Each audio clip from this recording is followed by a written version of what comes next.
Assalamualaikum warahmatullahi wabarakatuh. Okey.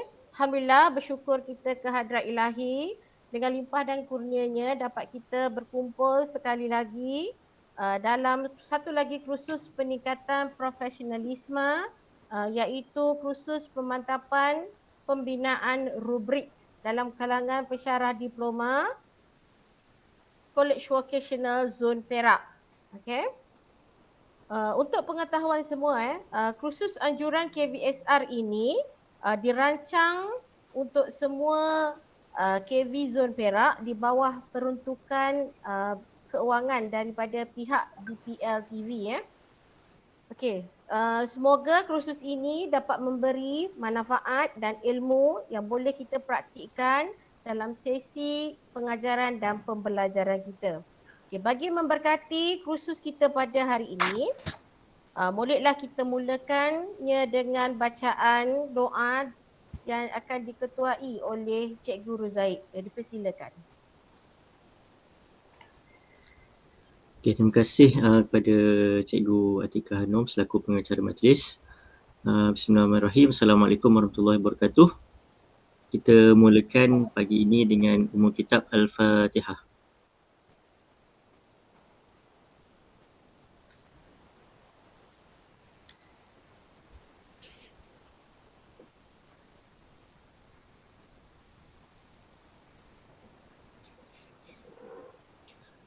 Bismillahirrahmanirrahim. Alhamdulillahirabbil alamin.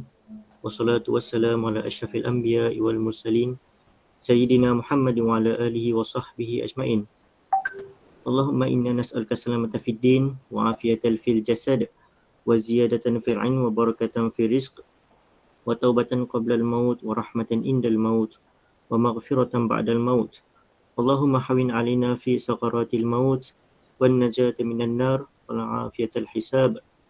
Ya Allah, sesungguhnya kami berhimpun pada hari ini untuk mengikuti bengkel ataupun kursus pemantapan pembinaan rubrik dalam kalangan pensyarah diploma College Vocational Zone Perak bagi tahun 2021 dan di atas kurnia ilmu yang tidak ternilai. Jadikanlah kami hamba-hamba-Mu yang sentiasa bersyukur di atas nikmat yang melimpah ruah kepada kami. Ya Fattahu Ya Alim, sesungguhnya Engkau Maha mengetahui bahawa kami di sini ingin menimba ilmu-Mu yang sangat luas bagi mengembangkan potensi kami sebagai hamba-Mu yang Engkau redai. Justru berkatilah dan rahmatilah khusus kami pada hari ini dan esok hari. Kurniakanlah pada kami apa kiranya ilmu-Mu. Sinarilah hati-hati kami dengan cahaya dan hidayah-Mu.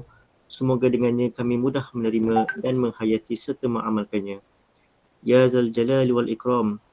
Kurniakanlah pada kami kesihatan anggota badan, kecergasan minda, ketenangan jiwa, kekuatan semangat.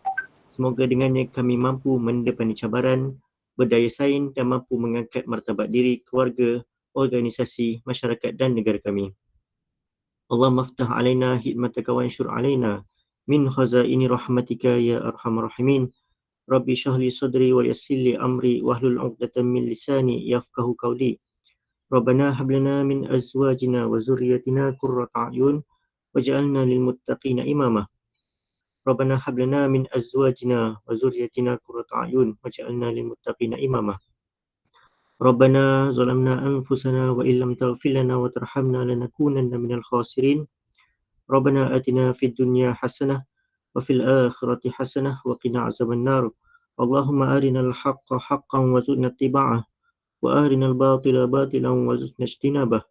Wa sallallahu ala sayyidina Muhammad wa ala alihi wa sahbihi wa baraka wa salam. Walhamdulillahi rabbil alamin. Allah.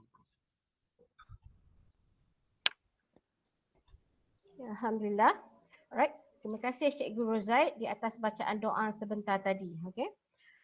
Seterusnya saya mempersilakan Puan Hajah Zulina, pengarah College Vocational Slim River untuk memberikan sepatah dua kata. Dipersilakan.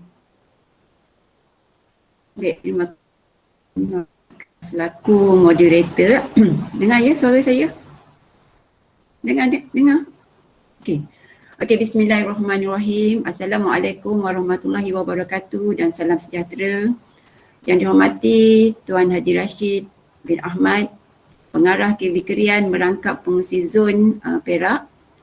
Yang berbahagia Dr. Zahri bin Supian, Pensyarah Kanan Jabatan Pengukuran dan Penilaian Pendidikan, Fakulti Pembangunan Manusia, Universiti Pendidikan Sultan Idris, seterusnya barisan usia dan para peserta khusus pemantapan pembinaan rubrik KV Zon Perak yang terdiri daripada pensyarah-pensyarah KV Zon Perak yang saya hormati sekalian. Alhamdulillah, kita panjatkan syukur kepada Allah kerana kita masih lagi diberi kesempatan untuk meneruskan kehidupan, dan pada pagi ini kita dapat sama-sama berkumpul walaupun secara maya untuk mengutip sedikit ilmu pengetahuan yang akan membantu melancarkan lagi tugas kita sebagai pendidik dan seterusnya meningkatkan prestasi kerja yang baik. Terlebih dahulu saya mengucapkan ribuan terima kasih di atas kehadiran tuan-tuan, puan-puan yang sudi meluangkan masa untuk hadir mengikuti kursus ini. Saya juga merakamkan ucapan setinggi-tinggi terima kasih kepada Dr. Zahari kerana sudi dan tidak jemu-jemu menerima pelawaan untuk berkongsi ilmu pengetahuan dan pengalaman dengan kita. Dan kali ini perkongsian adalah melibatkan yang berkait dengan pembinaan rubrik penilaian yang perlu digunakan untuk menilai prestasi pelajar yang berbentuk subjektif seperti tugasan folio, esei, projek dan lain-lainnya. Baik, tuan-tuan dan puan-puan, dengan adanya perkongsian ini diharapkan para peserta dapat memantapkan lagi penghasilan rubrik penilaian yang standard berasaskan kriteria tertentu, dan dengan ini membolehkan penilaian dibuat secara konsisten, lebih mudah membuat pemarkahan dan juga lebih telus. Penilaian yang dibuat menjadi lebih tepat dan adil dengan adanya rubrik yang baik. Dan bila kita berkongsi rubrik ini dengan pelajar pula, ia akan membantu pelajar-pelajar untuk menghasilkan tugasan yang lebih baik dan lebih berkualiti. Dan dengan itu juga akan memudahkan tugas pensyarah membuat penilaian. Jadi tak perlulah saya bercakap panjang. Di akhir kata, terima kasih lagi sekali kepada Dr. Zahari, kepada Tuan Pizek dan kepada semua yang hadir. Dan semoga perkongsian dalam kursus ini dapat membantu tuan-tuan puan-puan dalam menjalankan tugas dan tanggungjawab yang telah diamanahkan. Terima kasih kepada Rustia yang menguruskan kursus ini dan saya berdoa semoga kursus ini berjalan dengan lancar. Sekian, wabillahi taufiq wal hidayah. Assalamualaikum warahmatullahi wabarakatuh. Waalaikumsalam warahmatullahi wabarakatuh. Terima kasih Puan Hajah Zulinah di atas ucapan sebentar tadi. Seterusnya saya ingin menjemput Tuan Haji Abdul Rashid bin Ahmad, Pengarah KV Kerian selaku pengerusi zon Perak untuk memberikan sepatah dua kata dan seterusnya merasmikan kursus pemantapan pembinaan rubrik bagi pensyarah vocational, bagi pensyarah diploma Kolej Vocational Zon Perak. Persilakan. Bismillahirrahmanirrahim. Yang berusaha Puan Zulinah binti Gemon, Pengarah KVSR. Yang dihormati Dr. Zahari bin Sofyan, Pensyarah Kanan, Pengukuran dan Penilaian Pendidikan UPSI. Barisan peserta-peserta khusus, barisan urustia. Assalamualaikum warahmatullahi wabarakatuh. Alhamdulillah pada hari ini kita bersama-sama atau bersua secara maya dalam keadaan pandemik sekarang ini. Walau macam mana pun kursus tetap dapat dijalankan dan alhamdulillah kita dapat juga laksanakan bersama-sama untuk sebagai tambah ilmu. Terlebih dahulu saya mengucapkan ribuan terima kasih dan tahniah saya ucapkan kepada tuan rumah iaitu pengarahnya bersama dengan urustia KVSR kerana dapat menganjurkan kursus ini, kursus pemantapan dan pembinaan rubrik bagi pensyarah diploma Kolej Vocational Zon Perak tahun 2021.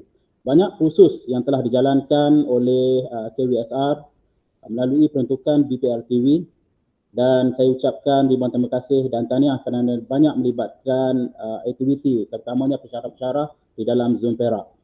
Untuk makluman semua, kursus pembinaan dan juga pemantapan ini bagi saya penting sebagai kita sebagai pensyarah diploma, terutamanya kerana kita dari segi penilaian terutamanya dari bidang pentaksiran ini kita boleh menambah ilmu walaupun pada asasnya kita dah tahu sedikit tentang ilmu-ilmu pentaksiran, tetapi dengan adanya kursus ini kita sedikit dapat menambah ilmu dan juga kita sama-sama meningkatkan lagi kualiti dari segi pentaksiran kita, terutamanya dari segi pembinaan item-item, kebolehpercayaan, dari segi soalan, kesahan dan juga markah Dari segi susun atur, dari pertanyaan, soalan juga, dan ini boleh melengkapkan lagi sukatan pelajaran yang kita ajar kepada pelajar sekalian. Di samping itu juga kita juga selain daripada meningkat ilmu, kita juga dapat pengetahuan yang baru dari segi pembinaan rubrik, JSU yang sailing yang mengikut arus Kalau kita tengok dari segi soalan-soalan yang melibatkan taksonomi, sekarang ni mungkin ada lebih-lebih lagi tentang aras-aras yang sepatutnya kita belajar. Jadi tahniah saya ucapkan kepada semua peserta-peserta Zon Perak yang terlibat. Kalau ikut hari ini ada 2 hari 6 hingga 7 September. Jadi terima kasih juga saya ucapkan kepada Dr. Zahari bin Sofyan kerana sudi mencurahkan ilmu untuk pensyarah-pensyarah di dalam Zon Perak. Jadi tanpa membuang masa lagi, sekali lagi saya mengucapkan tahniah kepada urus dia kerana dapat menganjurkan program ini walaupun dalam keadaan maya kalau nak mantap lagi kita kena bersua, tapi oleh kerana kekangan ini kita tidak boleh bersua. Walaupun begitu saya harap agar kursus ini kita dapat manfaatkan bersama-sama. Dengan ini saya merasmikan dengan lafaz Bismillahirrahmanirrahim, saya merasmikan kursus pemantapan dan pembinaan rubrik bagi pensyarah Diploma Kolej Vokasional Zon Perak tahun 2021. Sekian, wabillahi taufiq wal hidayah. Assalamualaikum warahmatullahi wabarakatuh. Terima kasih diucapkan kepada pengerusi Zon Perak iaitu Tuan Haji Abdul Rashid bin Ahmad di atas ucapannya sebentar tadi. Okay. Sebelum kita mulakan kursus pada hari ini, eloklah saya bacakan serba sedikit maklumat berkaitan dengan Dr. Zahari bin Sofyan. Dr. Zahari bin Sofyan berkelulusan ijazah Dr. Falsafah dalam bidang pengukuran dan penilaian pendidikan dari Universiti Kebangsaan Malaysia.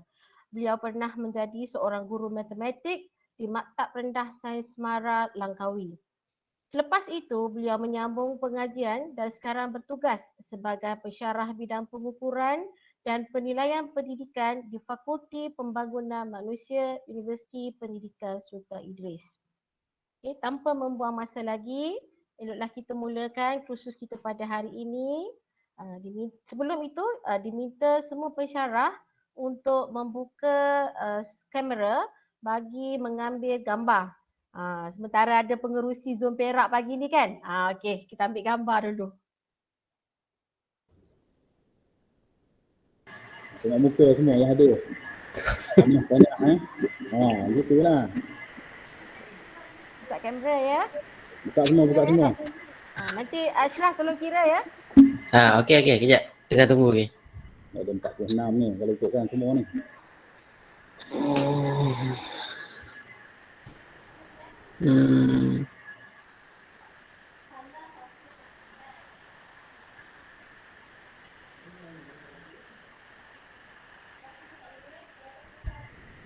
Okey, kejap ada sikit lagi.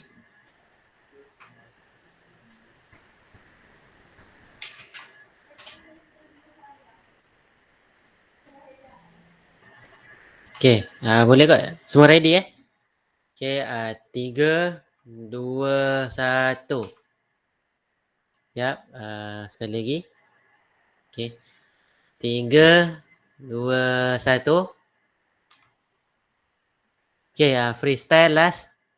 3, 2, 1. Okey.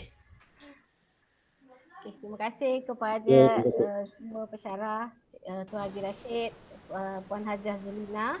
Right, tanpa membuang masa, maka saya serahkan kursus ini kepada Dr. Zahari bin Sofyan untuk kita mulakan. Selamat berkursus semua, jangan tidur ya. Selamat berkursus semua. Okey, terima kasih. Selamat berkursus. Terima kasih Dr. Zahari. Terima kasih Tuan Fizek. Okay. Selamat berkhusus. InsyaAllah. Terima kasih semua.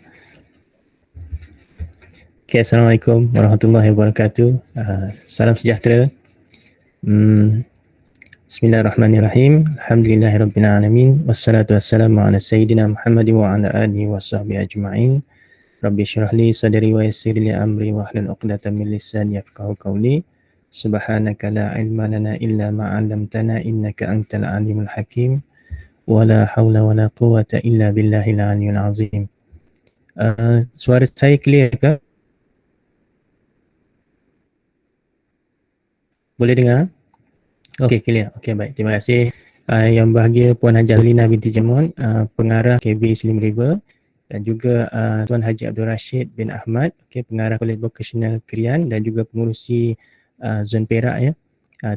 Dan juga para hadirin dan hadirat sekalian lah. Terima kasih atas kesudian untuk jemput saya sekali lagi. Okey, walaupun secara maya ni, so Rusti tadi dah ingatkan jangan tidur Okey, tapi kita cubalah buat sesantai mungkin sebab online ni dia memang cabaran juga. So saya lebih kepada sesi perkongsian ya. Bukan nak mengajar, tapi tuan-tuan dan puan-puan lebih, saya percaya lebih hebat lagi dari segi praktikalnya. Okey, mungkin ada apa-apa yang kita boleh timbal balik dari segi perkongsian itu. Mungkin saya dari segi teori, tuan-tuan dan puan-puan dari segi amalinya. Okey. So kita mulakanlah ya. Okey. Saya paparkan slide dulu. Okey, saya sudah uploadkan link Padlet untuk bahan-bahan dan juga aktiviti ya. So di Padlet tersebut ada mengandungi dua nota, okay, berkaitan dengan topik satu dan juga topik yang kedua. And then kita juga ada aktiviti-aktiviti. So setakat ini ada 8 lah. So aktiviti yang dimasukkan di situ. So hopefully kita boleh proceed dengan aktiviti tersebut. Dan hopefully tidak ada yang tidur lah kan. So kalau ada yang tertidur ke apa, mungkin boleh tutup lah kamera tu kan, supaya tak nampak. Dan juga siapa-siapa yang masih lagi belum bersarapan, mungkin bolehlah sambil-sambil tu dengar-dengar saya berceloteh, mungkin boleh makan, minum dan sebagainya. Okay. So saya sharekan dulu, link sudah di-sharekan. Kemudian kita ada aktiviti sikit sebelum kita pergi kepada nota berkenaan. Okay.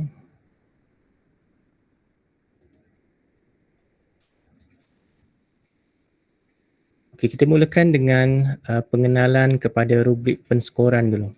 Okay, saya percaya tuan-tuan dan puan-puan dah biasalah dengan rubrik ini. Sebab tu saya pergi ke KB, okay, ada beberapa buah KB yang saya pergi, saya tengok dari segi struktur apa dia panggil apa manual khusus di KB dia panggil apa proforma ke ataupun maklumat khusus itu. So course outline. Dia panggil apa? Course outline. Oh, course outline. Okay, course outline. Okay, so rata-ratanya tidak terlepaslah daripada 3 aspek utama yang dinilai dalam dalam kursus berkenaan yang dikaitkan dengan kognitif, afektif dan juga psikomotor. So untuk yang demikian, saya percaya tuan-tuan dan puan-puan tidak ada masalah lah dari segi amalannya. Okay, so mungkin saya boleh kongsikan dari segi teorinya lah berkenaan dengan rubrik ini. Tapi sebelum kita pergi lebih jauh lagi, saya ada satu aktiviti, mungkin tuan-tuan dan puan-puan boleh terus proceed ke Padlet itu. Okay, Padlet dengan alamat yang saya berikan ini. Okay, so kita tengok satu aktiviti, bincangkan bagaimana untuk mengukur prestasi seperti yang dipaparkan di bahagian aktiviti Padlet beralamat berikut. So aktiviti yang pertama ya. So kalau saya boleh buka sebentar, saya pun nervous juga ni, tuan-tuan ni kan, hebat ni semua ni. Okay, kita buka sekejap Padlet. Okay.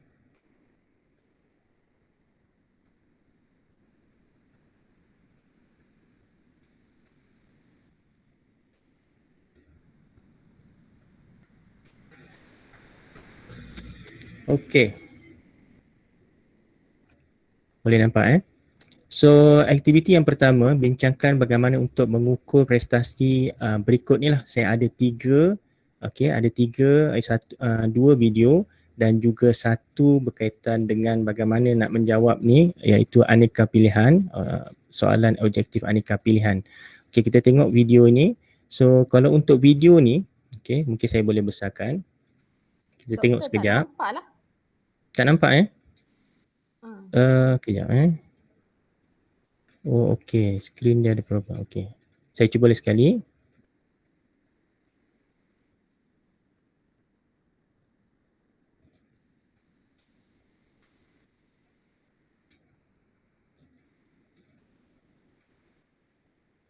Macam mana, boleh nampak ke?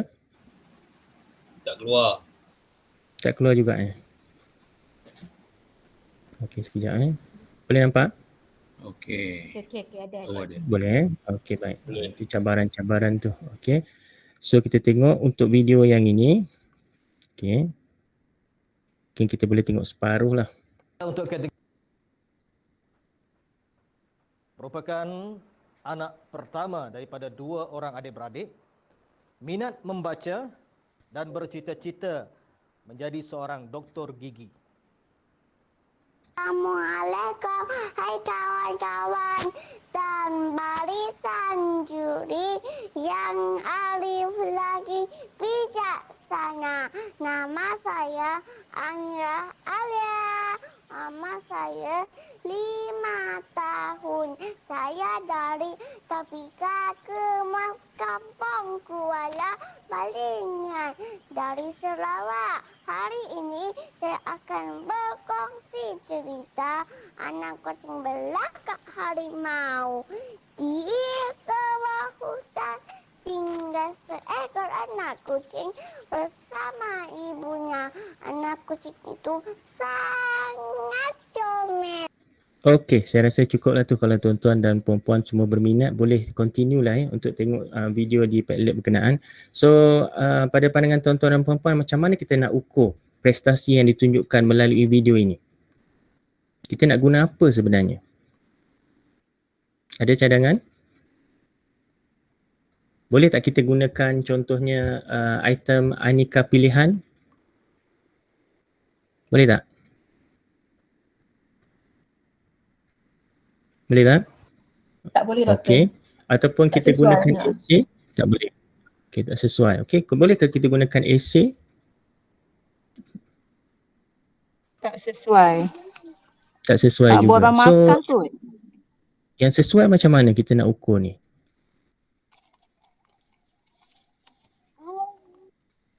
Tak apa, salah tak apa. Kita gelak ramai-ramai, jangan risau. Borang markah kot. Borang markah, okey. So borang markah tu macam mana? Dari segi komunikasi, dari segi pengetahuan dia, dari segi persembahan dia. Okey, bagus. Okey, terima kasih. So maknanya di sini kita tak boleh nak gunakan cara yang tradisional, betul tak? Aneka pilihan tu tak boleh nak digunakan. Ataupun jawapan pendek pun tak boleh nak gunakan. So ini menunjukkan bahawa untuk prestasi seperti yang ditunjukkan oleh pelajar ini, yang comel ini, so dia tidak boleh menggunakan kaedah tradisional. Kaedah tradisional. Mungkin ada dalam kalangan tuan-tuan dan puan-puan yang mengikuti bengkel saya pada bulan 8 hari itu. So kita ada basically ada 2, iaitu bentuk pentaksiran, iaitu tradisional dan juga alternatif. So di sini untuk prestasi yang tunjukkan seperti ini, kita memerlukan bentuk pentaksiran alternatif. Macam tu. Okey, kita tengok lagi. Okey, kita tengok lagi. Sekejap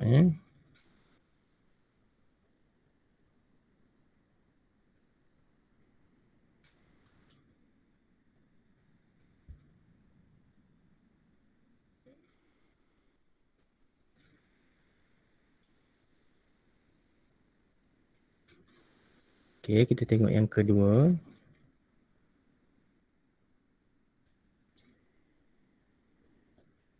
Okey, kalau macam ni, nak guna apa sebenarnya? Saya besarkan sikit. Oh, sorry. Besarkan sikit Okey, kalau macam ni, kita nak nilai dia macam mana? Ada cadangan tak? Boleh nampak ke? Saya dah share kan? Okey, so kalau macam ni kita nak guna kaedah apa? Kecil sangat. Tradisional. Kecil sangat ya? Okey, saya cuba besarkan ya. Besarkan sikit. Okey. Dia tak boleh besar macam okey, sekejap. Okey. Okey. Inilah yang paling besar saya boleh tunjukkan. So kalau basically yang ini dia adalah berbentuk item aneka pilihan. So bagaimana kita nak menilai item yang berbentuk aneka pilihan ini? Ada cadangan?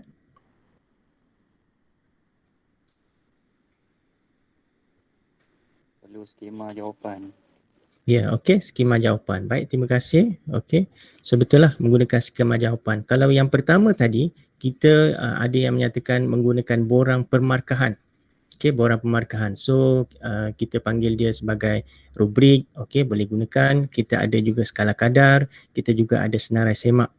Okey. So tapi untuk ini kita tak boleh nak gunakan senarai semak ataupun skala kadar ataupun kita menggunakan rubrik. Tetapi kita kena gunakan secara tradisional.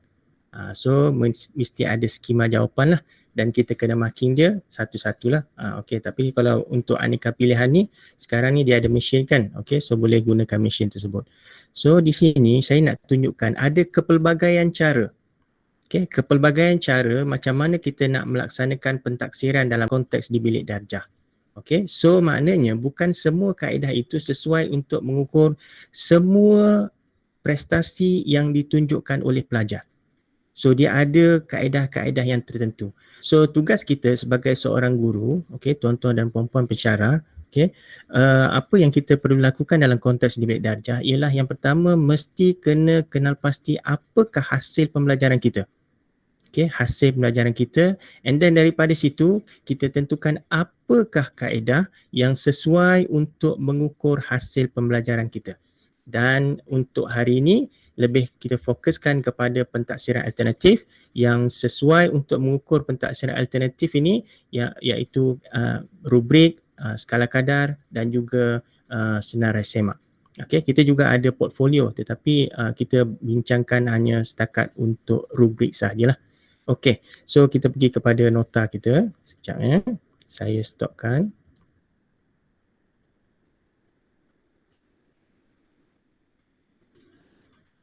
Okey. Saya punya internet hari ni dia ada problem sikit lah. So kalau saya diam saja minta urus dia tolong WhatsApp saya Okey. So kita pergi dulu apa yang dimasukkan dengan rubrik. Rubrik ni dia alat penskoran. Okey, alat penskoran. So maknanya alat yang kita gunakan untuk kita mengenal pasti prestasi yang ditunjukkan oleh pelajar itu dia berada pada tahap mana. Okey, berada pada tahap mana. So kalau rubrik yang ini contohlah ni ini adalah clip art, okey. So dia ada tahap-tahap tertentu. So sama ada tahap yang lemah ke ataupun tahap yang cemerlang ke ataupun dalam rubrik itu kita nak masukkan skor. Okey, kita boleh juga masukkan skor ataupun kita boleh masukkan kedua-duanya sekali. Sama ada contoh kalau kita ada tahap prestasi cemerlang, okey, sederhana, lemah, baik dan sebagainya, kita insertkan sekali skor di situ. Kalau untuk kita gunakan bagi tujuan penggradan. Tetapi kalau untuk kita gunakan bagi tujuan misalnya just nak memberikan maklum balas kepada pelajar kita iaitu tujuan formatif, memadai jika kita boleh gunakan misalnya kualitatif punya level tahap prestasi itu. Contohnya cemerlang, lulus, gagal dan sebagainya.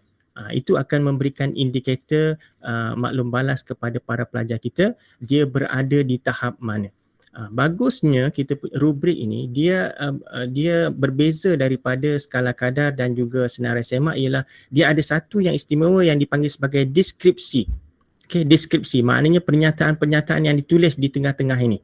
Okey, antara katalah di sini ini kita panggil sebagai kriteria, di sini kita panggil sebagai tahap prestasi, di tengah-tengah itu ada penjelasan yang lebih detail berkenaan dengan tahap prestasi dan juga kriteria berkenaan. Ini yang menyebabkan rubrik ini adalah satu yang lebih baik daripada skala kadar dan juga senarai semak itu. Okey, so dia lebih detail. Tak nampak lah presentation tu. Baru keluar. Tak nampak Lambat. Okey. Baru keluar. Okay. Dia nak kena tegur tu dulu baru keluar. Okey, so kalau ada apa-apa yang tak nampak mohon maklumkan Terima kasih. Okey. So maknanya di sini, okey, Mana tadi saya katakan tadi? Okay, so maknanya dia lebih baik daripada skala kadar dan juga senarai semak. In terms of dia ada description, okay, yang dipanggil sebagai descriptor. So dua aspek utama rubrik ialah dari segi yang pertama dari segi kumpulan kriteria. Okay, seperti yang saya katakan tadi, kriteria ini dia mesti berasal daripada kita punya hasil pembelajaran.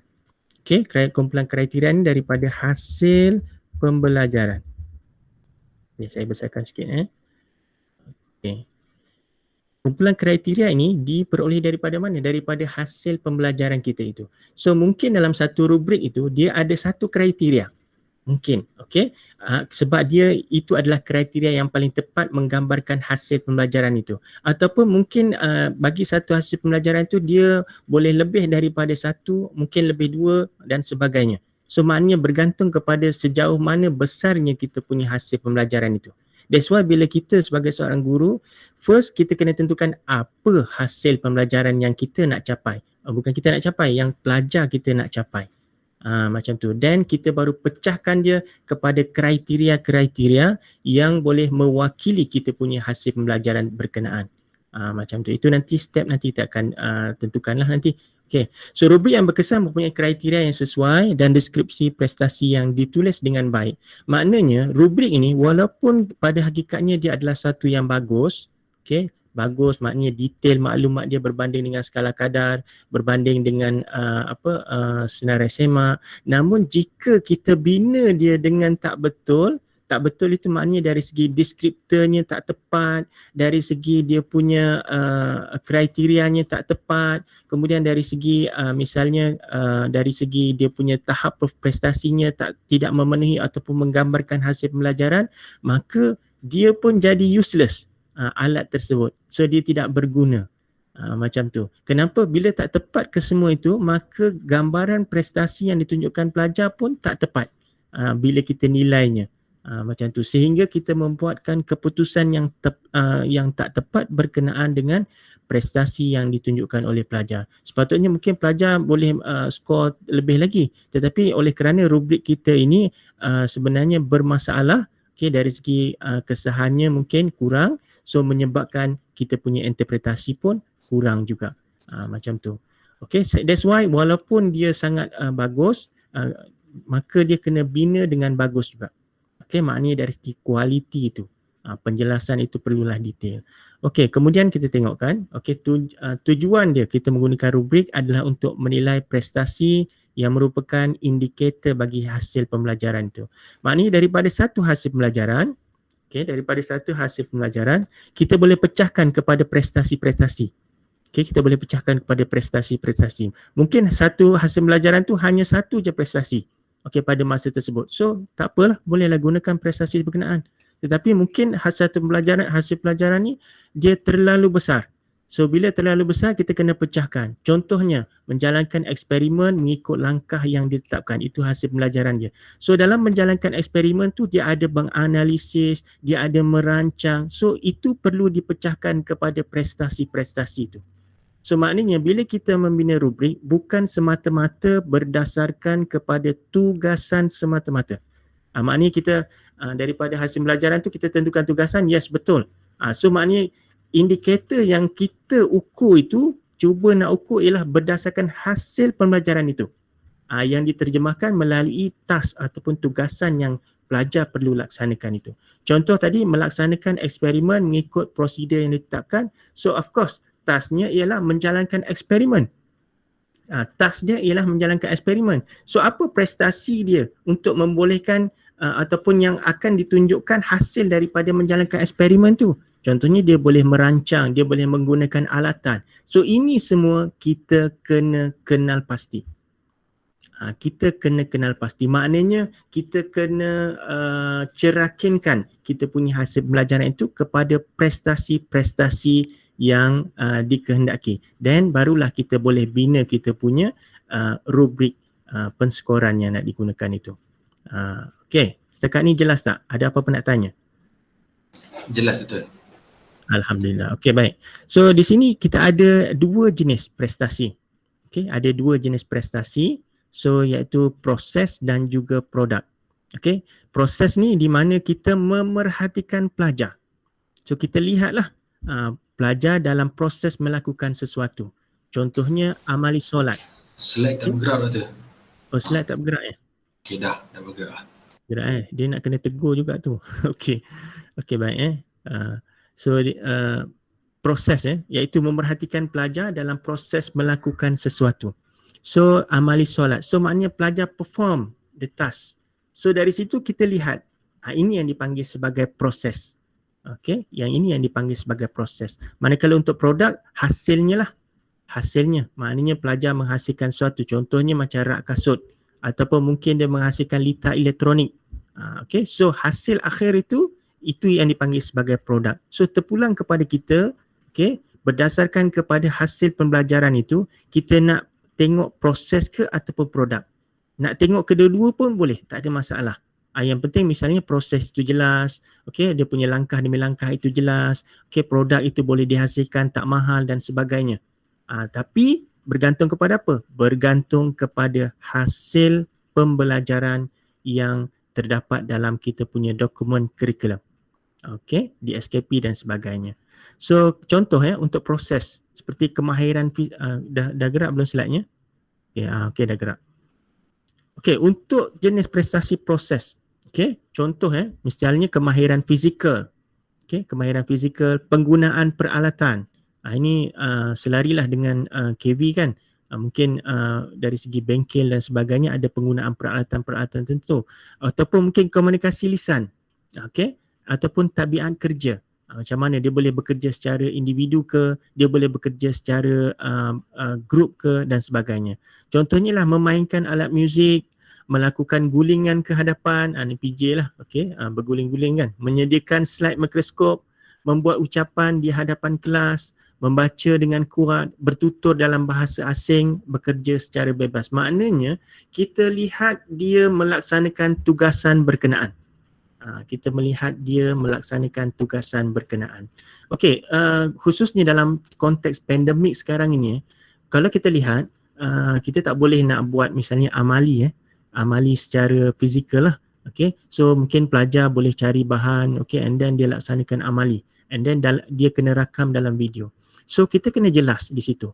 So kita nak mengukur dia punya video ke, kualiti video ke, ataupun kualiti amali yang dia jalankan itu.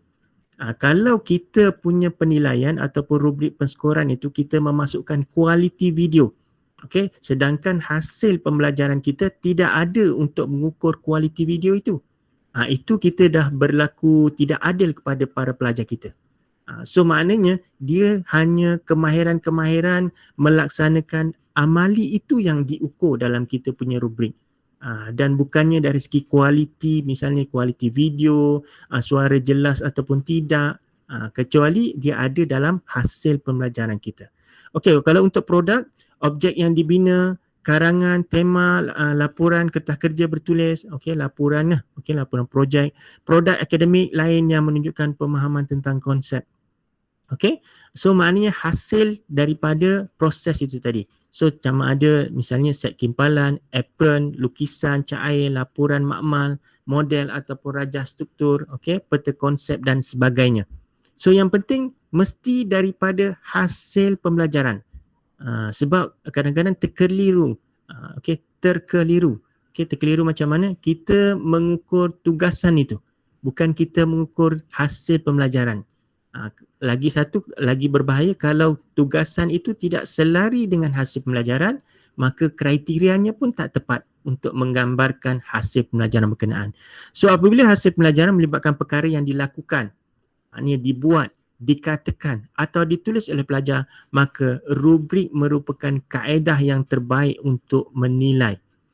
Rubrik merupakan kaedah yang terbaik untuk kita menilai. Mungkin ada dalam kalangan tuan-tuan dan puan-puan yang join saya sesi perkongsian saya pada bulan 8 hari itu, saya sudah mengupas in detail apa beza antara skala kadar, senarai semak dan juga rubrik. Okey, skala kadar, senarai semak dan juga rubrik. So ada perbezaan yang ketara. Mungkin kita punya proses itu boleh dinilai dengan menggunakan skala senarai semak saja. Ada tak ada, ada tak ada, ada tak ada. Walau bagaimanapun maklumat yang kita gunakan berdasarkan kepada senarai semak ini dia kurang bermakna berbanding dengan rubrik. Okey, bila kita nak menggunakannya bagi tujuan formatif. Okey, maknanya formatif ni kita nak tambah baik dari segi pengajaran kita nak tambah baik dari segi pembelajaran pelajar. So dia kurang di situ.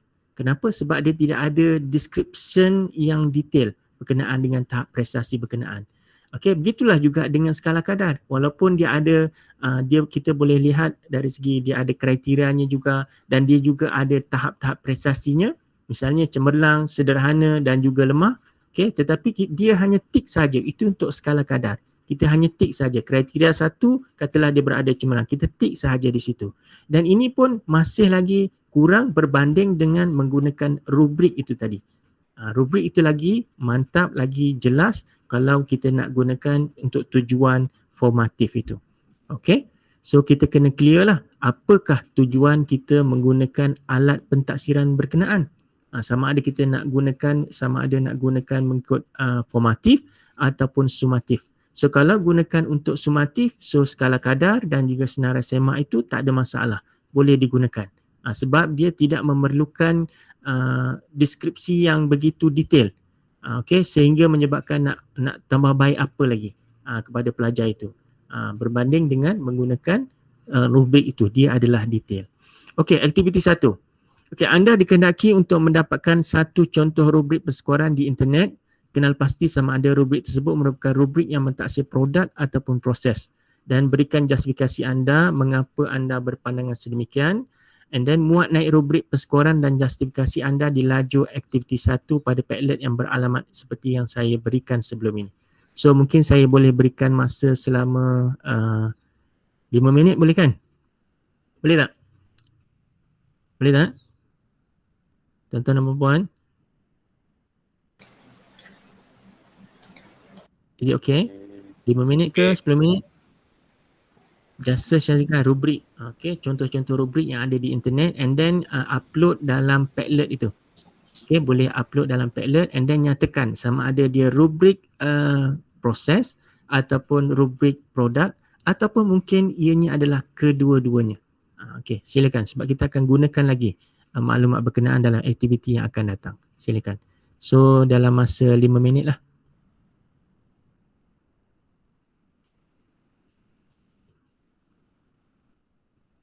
Doktor, kalau pakai rubrik yang sedia ada boleh tak? Nak pakai yang sedia ada pun boleh, tak ada masalah. Okey, silakan. Yang penting upload and then nyatakan ianya adalah rubrik proses ataupun rubrik yang berbentuk produk atau kedua-duanya. Baik, soalan tu. Terima kasih. Okey, boleh masukkan upload di bahagian aktiviti 1 and then klik pada tambah di bawahnya. Okey, boleh masukkanlah rubrik yang tuan-tuan dan puan-puan telah jumpa. Tak kisah apa pun rubrik, tak ada masalah. Yang penting jelas bahawa sama ada dia proses ataupun produk.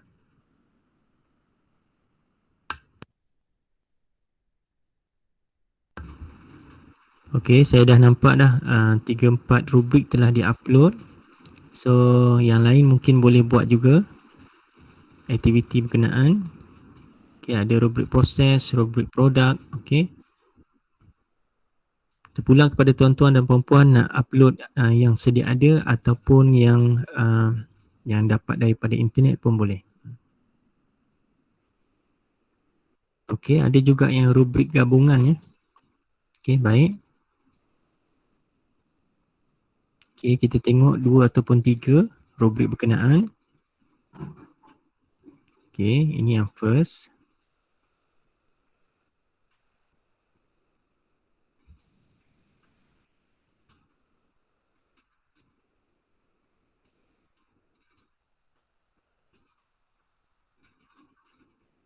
Okey, rubrik presentation ya. Kecil sangat ni. Okey, rubrik presentation. Okey, ini mungkin rubrik daripada KB mana-mana ni. Okey, untuk khusus KB. Okey, so ini jenis apa ni? Adakah ianya proses ataupun adakah ianya produk? Kalau kita tengok di sini, dia lebih kepada rubrik presentation 1. So dia adalah persembahan. So bila persembahan itu, ianya adalah satu proses. Betul? Setuju ke tak? Okey, Setuju. tapi kita tengok di sini dia ada kalau kita lihat dia ada proses kerja bagus, okey. Dia ada persembahan and then dia ada juga penghasilan slide.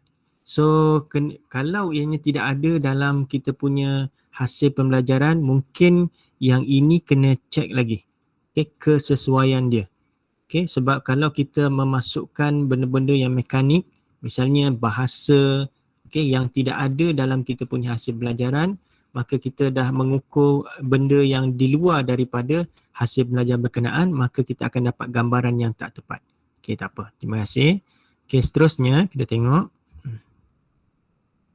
Okey. Ada apa-apa nak tanya boleh terus je, tanya je, tak ada masalah. Kalau saya ni saya jawab insya-Allah. Okey, kita tengok lagi. Rubrik pemarkahan pendidikan seni visual. Okay, penggunaan tema yang tidak sesuai, pemilihan tema yang minimum, memerlukan peningkatan baik dalam pemilihan tema. Okay. So yang ini rubrik apa dia ni? Siapa yang upload ni? Rubrik proses ataupun produk. Ada tak ditulis?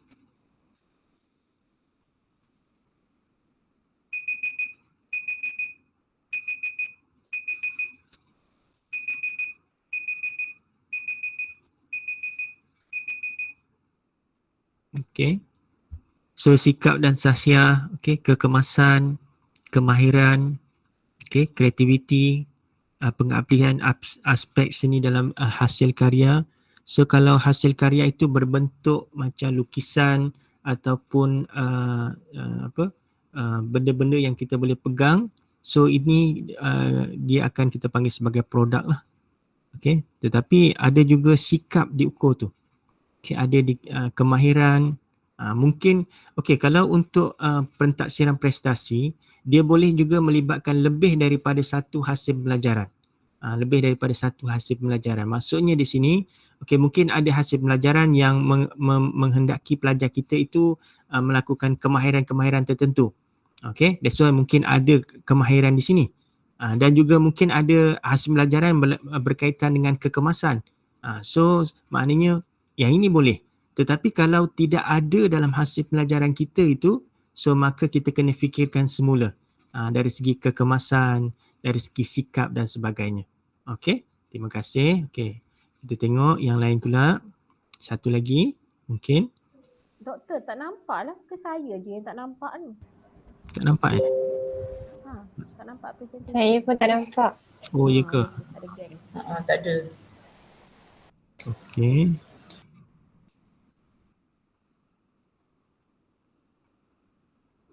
Oh, saya tak present punya. Okey, sorry Boleh nampak? Dia lambat sikit lah.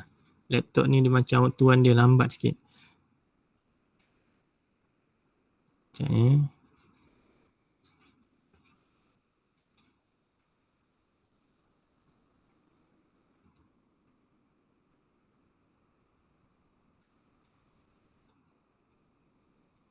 Okey, boleh nampak? Ada ni kan? Ada rubrik pemarkahan. Okey, sekejap Rubrik pemarkahan projek buku skrap sejarah. Okey. So, kalau rubrik pemarkahan buku skrap sejarah, so maknanya dia adalah produk lah. Okey, betul? Okey. So kita tengok dari segi, kalau kita lihat di sini, ni tak berapa, dia tak begitu besar lah. Okey, saya dah cuba besarkan ni. Okey, tapi dia tak begitu besar. Yang sebelah kiri ni kita panggil dia sebagai kriteria. Yang di atas ini kita panggil dia sebagai tahap prestasi. Okey, tahap prestasi. So make sure kriteria ini menggambarkan kita punya hasil pembelajaran. Okey, kita tengok yang lain pula. Satu lagi mungkin. Okey. Okey, kita tengok yang ini. Dia tak dibesarkan. Oh, dia kecil juga. Try tengok lagi besarnya.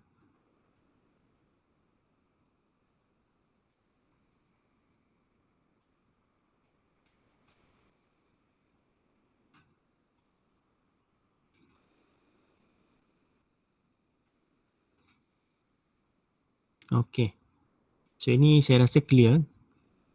Okay, yang ini adalah dia punya tahap prestasi. Okay, seperti yang saya katakan tadi, dia boleh kita sertakan juga skor dia. Okay, 7 hingga 8, 4 hingga 6, 1 hingga 3. Okay, so terpulang kepada kita nak letakkan macam mana dia punya skor itu. Ataupun mungkin kalau untuk formatif, memadai kita letakkan kualitatif punya tahap prestasi, iaitu baik, sederhana, lemah ataupun mungkin lebih daripada itu.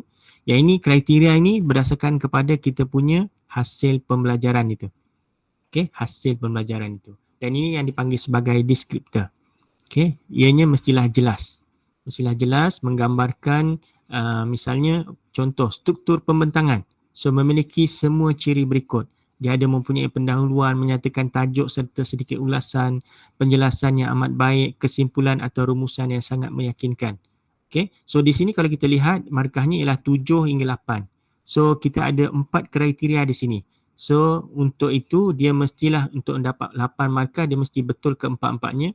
Kalau untuk betul 7 markah, dia kena betul 2 daripada 4 kriteria yang ada di sini. So kita kena berhati-hati bila kita letakkan skor itu. Walaupun terpulang kepada kita, dia mestilah ada dari segi logiknya lah ataupun rasionalnya. Kenapa kita letakkan skor 7 dan 8 itu. Contohnya kalau kita letak 8 sahaja. Okay, 8 sahaja di sini. So katalah 4-4 ni ada satu yang betul. So macam mana kita nak letakkan skor itu? Itu yang bermasalah itu. It's not simply kita letak sahaja. So kita kena ada justifikasi yang kukuh dan rasional kenapa kita letakkan dia punya skor berkenaan. Okey. Dan satu lagi lah kita tengok ini. Okey. Yang ini adalah rubrik kecil. Dia kecil lah. Okey, rubrik persekolahan jawapan bahagian A membina ayat 10 markah. Okey, sebab kecil saya tutup lah. Okey, itu adalah contoh-contoh. Okey, contoh-contoh rubrik yang proses dan juga produk. So saya percaya tak ada masalah lah. Tapi saya ingin tekankan sekali lagi, mesti selari dengan hasil pembelajaran. Okey, mesti selari dengan hasil pembelajaran yang kita nak ukur itu. Kalau tak, dia adalah misleading lah keputusan yang kita buat. So kelebihan menggunakan rubrik. Okay, so tuan-tuan dah gunakan rubrik di institusi masing-masing dalam bilik darjah masing-masing. So ini adalah antaranya lah kelebihan menggunakan rubrik. Okay, antaranya lah dari segi keselarasan antara pengajaran dengan pentaksiran. Maknanya bila kita binakan rubrik itu daripada hasil pembelajaran tu, kita dah dapat idea dah macam mana nak taksir, macam mana nak ajar. Ini yang dikatakan keselarian antara pengajaran dengan pentaksiran. Dan dalam pada masa bila kita telah mengupas ataupun mencerakinkan kita punya hasil pembelajaran itu, kita akan lebih jelas dengan isi kandungan dia. Apa isi kandungan dia, apa hasil pembelajaran yang pelajar nak capai. Kemudian dari segi konsistensi penskoran. Okay, bila kita gunakan rubrik ni, dia adalah konsisten. Terutamanya bila satu-satu kursus itu dia melibatkan lebih daripada seorang tenaga pengajar. Okay, so ini dipanggil sebagai iterator. Dan juga kita sendiri, kalaulah kita memang seorang saja yang mengajar kursus tersebut di KB Sdn River misalnya, tapi kita nak maintain ataupun konsisten pemarkahan ataupun perskoran yang kita berikan kepada pelajar by pelajar. Macam tu. Yang ini dipanggil sebagai intra-rater. Okay, antara pelajar A dengan pelajar B, konsisten tak kita memberikan markah? Katalah pemarkahan untuk pelajar A tu memang kita fokus. Yang B tu katalah kita bergaduh dengan suami ke isteri ke, menyebabkan mood kita terganggu oleh kerana kita tidak ada rubrik ataupun panduan perskoran, menyebabkan kita tak konsisten. Ataupun mungkin pelajar ini adalah pelajar yang rajin menolong kita, so kita bagi markah yang lebih kepada dia. So itu akan menyebabkan tidak konsisten pemarkahan ataupun perskoran yang kita buat terhadap pelajar-pelajar kita itu. Ini tak baguslah. Bila tak bagus sebab kita mungkin akan menganiaya pelajar-pelajar tertentu dan memberikan ketidakadilan kepada pelajar-pelajar yang lain. Selain daripada itu, rubrik juga memberikan maklum balas kepada pelajar.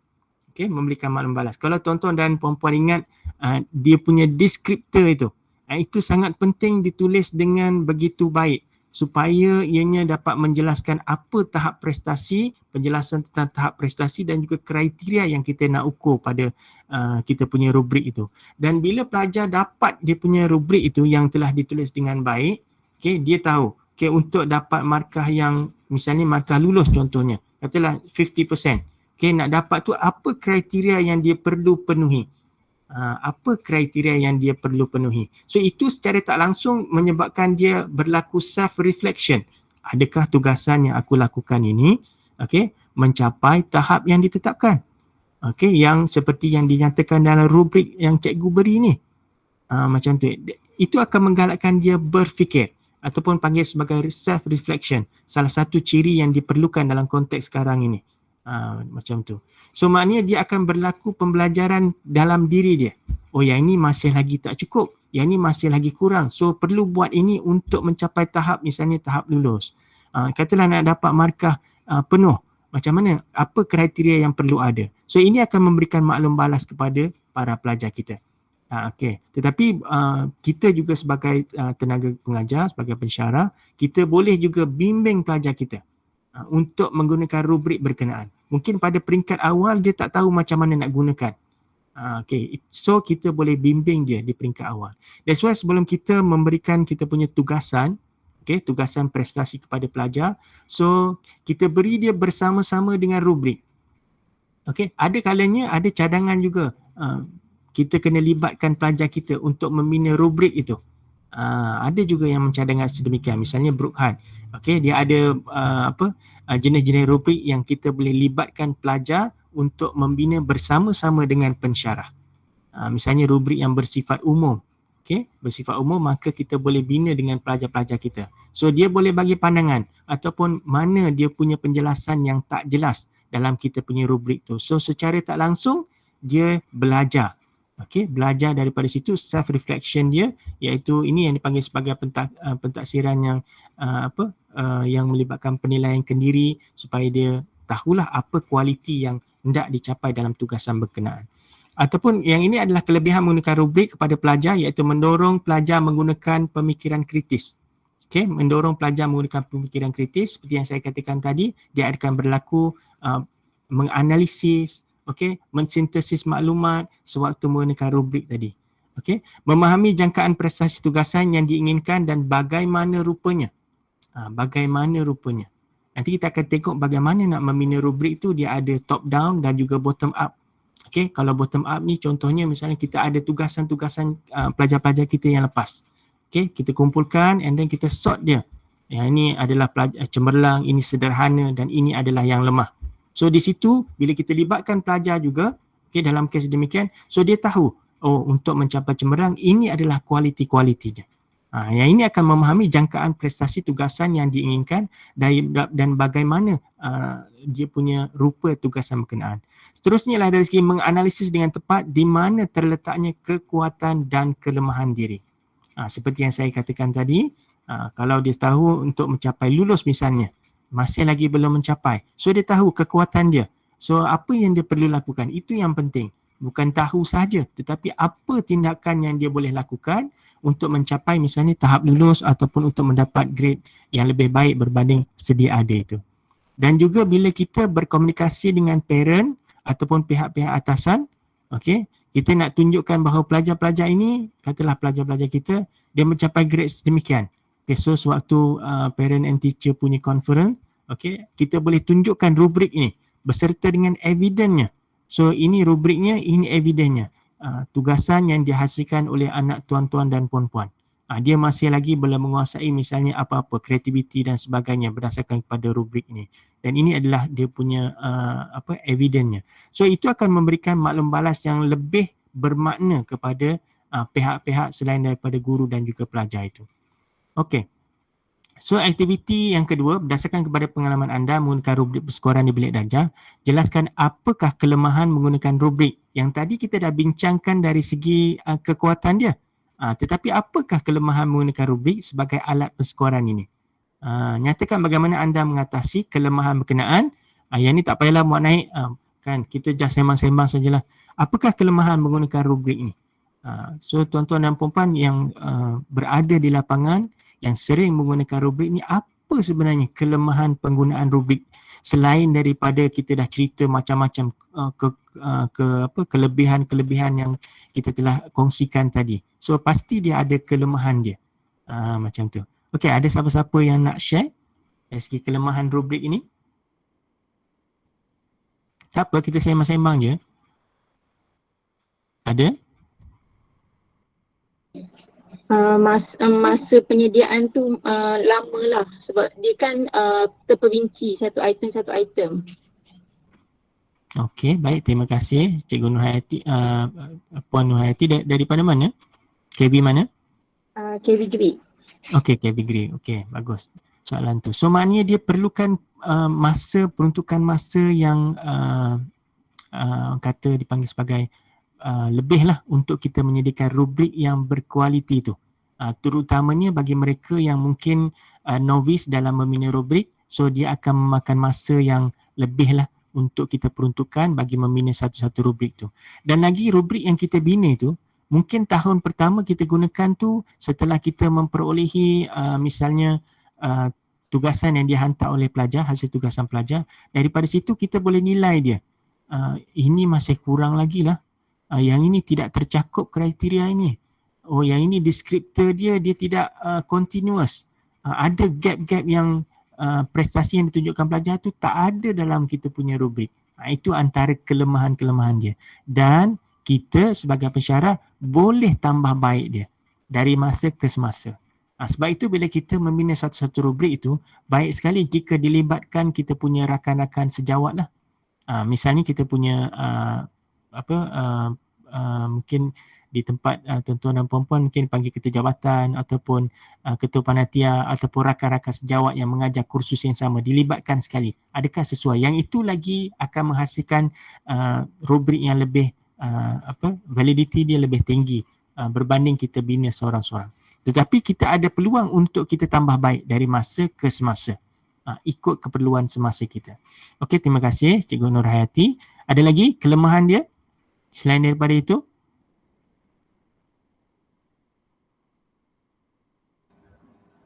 Nak menentukan nilai markah atau poin untuk setiap kriteria yang kita ukur tu.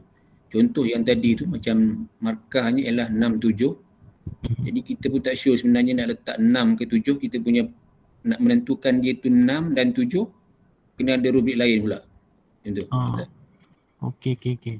So saya perasan di KV ada yang kursus yang saya jumpa, dia ada senarai semak 1, 2, 3. Okey, itu senarai semak dia, and then dia ada satu lagi lampiran yang menerangkan tentang 1 tu apa, 2 tu apa, 3 tu apa. Itu pun boleh digunakan, tak ada masalah. Okey, sebab ianya dia digunakan di KV, so bolehlah digunakan, tak ada masalah. Okey, so berbalik kepada apa yang dinyatakan oleh Tuan Haris tadi. Okey, so dari segi penulisan deskriptor itu, penentuan tahap prestasi, contohnya kita ada 2 skor, 7 dan 8, 6 dan 5 misalnya.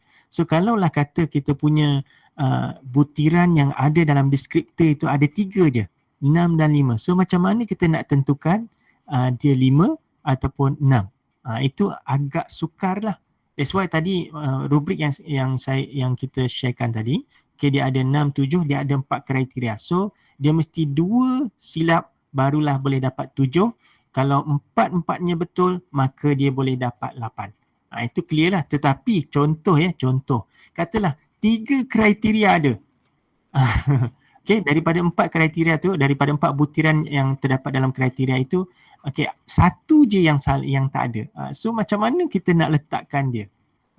So that's why bila kita menuliskan deskriptor, memilih kita punya skor itu, dia mestilah kita kena pertimbangkan perkara-perkara sedemikian. That's why itu adalah satu lagi kelemahan dia lah.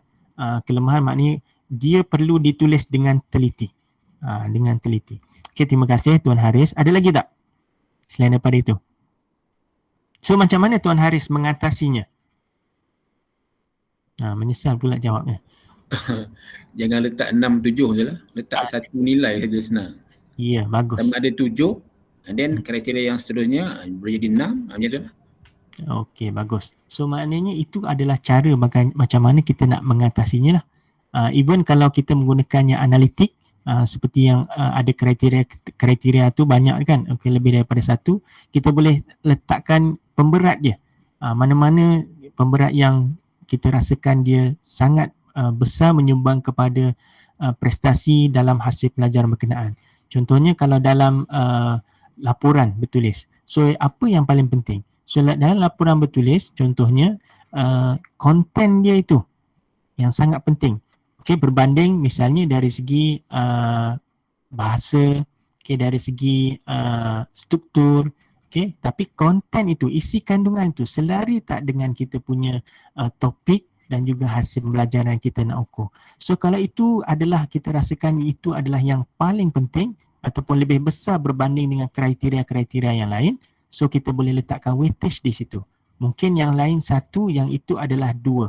So kalaulah kita ada 7 markah tadi ataupun 8 markah seperti yang dikatakan oleh Haris tadi, so 8 kali 2 untuk itu kalau betul semuanya kita dah ada 16 markah.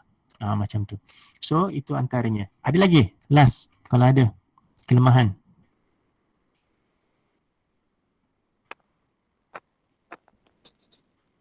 Ada lagi?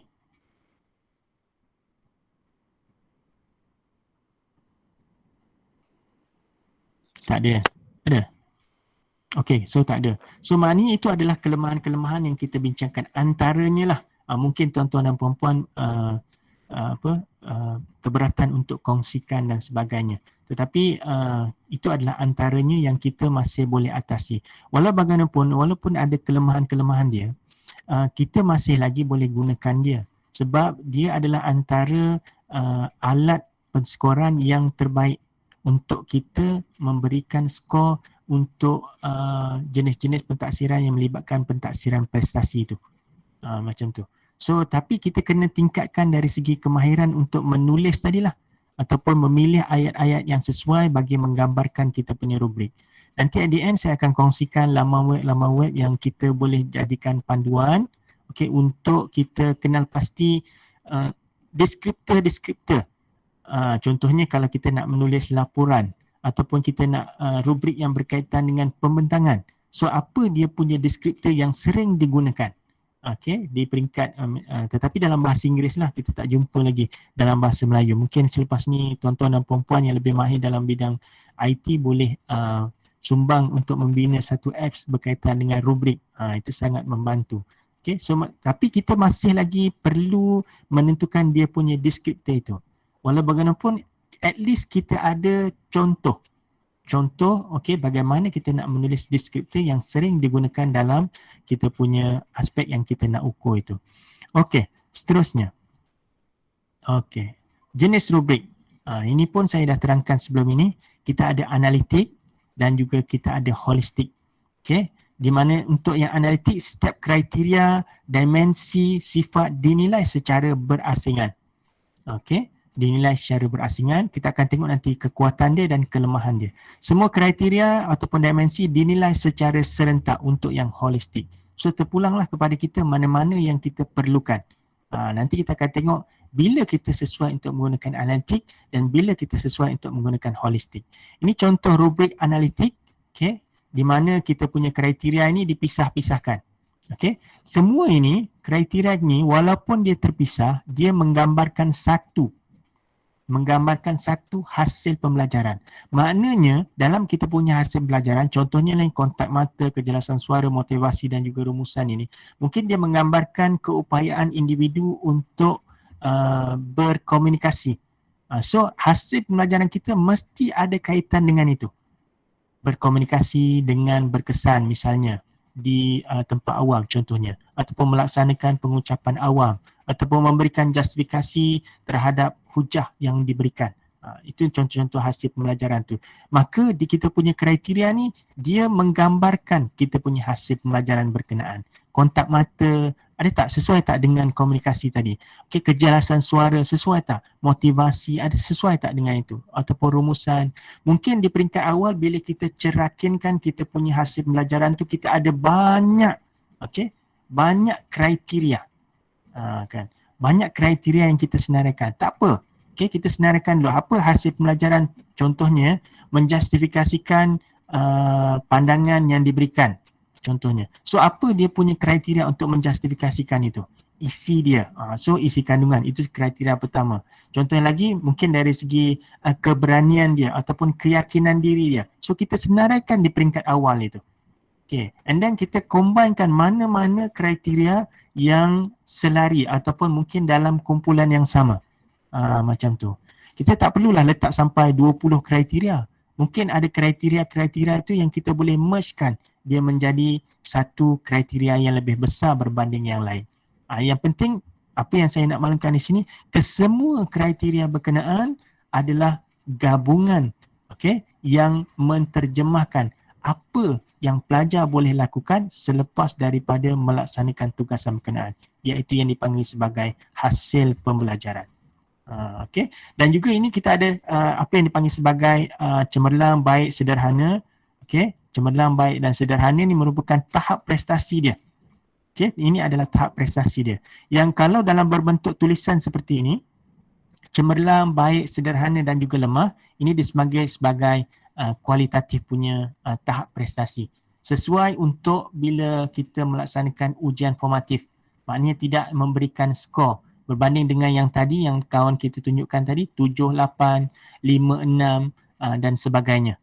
Itu sesuai untuk kita gunakan grading. Maknanya sumatif lah. Dan yang tengah-tengah ini dipanggil sebagai descriptor. Okay, descriptor. So mungkin pada peringkat awal tu descriptor kita ini tidak begitu linear. Linear maksudnya daripada lemah kepada cemerlang tu dia selari sahaja dari segi tema yang kita nyatakan. Okay, contohnya melakukan kontak mata sepanjang mata. Kerap melakukan kontak mata. Maknanya dia punya konten dia sama. Apa dia? Iaitu kontak mata. Kontak mata. So maknanya daripada lemah, sederhana, baik, cemerlang, kita nyatakan tentang kontak mata itu. Okay, so mesti selari. Kalau tak boleh lah, ini kontak mata, ini ada menyatakan benda-benda yang lain selain daripada itu. So dia sudah tidak selari. Itu kriteria dia. Okey, ini adalah rubrik holistik. Okey, rubrik holistik. So nanti kita akan tengok juga bagaimana nak membinanya. Kita ada cemerlang, baik, sederhana dan lemah. So boleh juga letakkan kita punya skor di tepi-tepi ni, tak ada masalah. Tetapi ingat, skor itu perlu, okey, kita contoh katalah kita letak 10 di sini. Okey, katalah kita letak 10 di sini. So, besarkan sikit ya. Okey, katalah kita letak 10 di sini, 10 markah. Okey, so tuan-tuan dan perempuan perlu ingat, okey, 10 markah ni katalah dia ada melakukan kontak mata sepanjang masa. Dia ada lakukan. Tetapi at the end dia tidak ada membuat rumusan yang tepat. Macam mana tu? Kita nak definekan 10 itu. Kan? So kalau kita lihat di sini 10 markah ialah bila kesemuanya dipenuhi oleh pelajar kita. Okey? Maknanya semua ini dipenuhi barulah dia boleh dapat 10 markah itu. Tetapi kalau satu salah macam mana? Itu pun kena ambil kira juga. Sebab nanti kalau melibatkan bila kita berhadapan dengan hasil kerja pelajar berlaku sedemikian, so apa kita punya tindakan yang kita nak lakukan bagi menyelesaikan markah dia. Macam tu. So, itu perlu diambil kira juga. Ini rubrik holistik. Okey, antara rubrik analitik dan holistik, yang manakah anda lebih prefer untuk menggunakannya di bilik darjah? Prefer pula tu. Saya tak jumpa nak gunakan apa ni. Lebih disukai oleh anda kot. Okey, menggunakannya di bilik darjah. Jelaskan mengapa anda membuat keputusan sedemikian. Okey, antara holistik dan juga analitik, yang mana yang tuan-tuan dan perempuan lebih gemar untuk menggunakannya dalam konteks di bilik darjah? Ada nak share?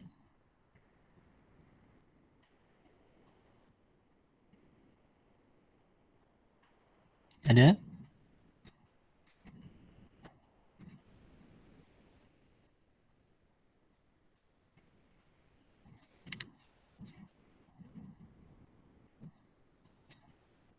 Ada tak?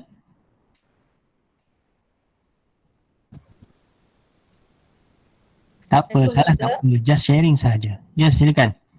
Cikgu Wan Fazariah. Kalau saya lebih prefer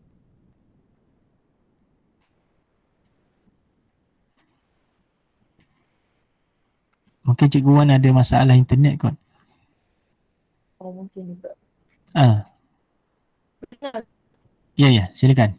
Kalau saya lebih analitik Okey. sebab dia punya rubrik tu nampak tu kriteria kat situ. Okey, bagus. Okey. So artinya dia tak salah sebenarnya nak gunakan analitik ke, nak gunakan holistik ke, terpulanglah pada tuan-tuan dan puan-puan. Okey, tetapi Cikgu Wan dia lebih prefer menggunakan yang analitik. Okey, kenapa? Sebab dia ada kriteria. Menurut Cikgu Wan dia ada kriteria-kriteria tu. Okey, so itu adalah sebenarnya kelebihan dalam menggunakan rubrik analitik itu. So dia ada kelebihan-kelebihan. Misalnya analitik ni bila kita nak memberikan maklum balas kepada pelajar kita, dia sangat sesuai. Okay, untuk tujuan penambahbaikan pelajar kita. So kalau menggunakan analitik, kita ada makluman, okay, awak masih lagi belum menguasai kriteria A ni. Okay, awak masih lagi lemah lagi dalam kriteria A ni. So awak boleh lakukan sebegini-sebegini untuk memantapkan ataupun mencapai tahap lulus untuk kriteria A ni. Macam tu. So kita bila kita sembang dengan pelajar kita, kita ada point. Masih lagi belum menguasai, dan pelajar pun aku masih lagi belum menguasai kriteria ini, so that's why lah markah aku lemah. Berbanding kita hanya sharekan, okay, awak dapat 60%, awak dapat 50%, awak dapat 80%, so apa benda sebenarnya yang dia telah kuasai. That's why bila menggunakan rubrik ni, dia punya feedback itu ataupun maklum balas yang kita berikan kepada pelajar kita lebih bermakna, khususnya menggunakan rubrik analitik itu. Menggunakan rubrik analitik. Okey, terima kasih Cikgu Wan. Ada lagi kawan-kawan yang nak share? What type of rubrik yang tuan-tuan dan puan-puan prefer untuk gunakan dalam konteks di KB masing-masing?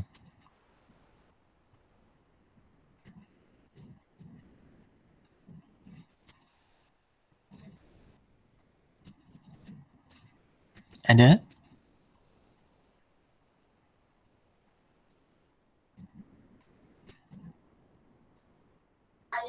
Assalamualaikum, saya Nur Hashimah daripada Qualification Negerian.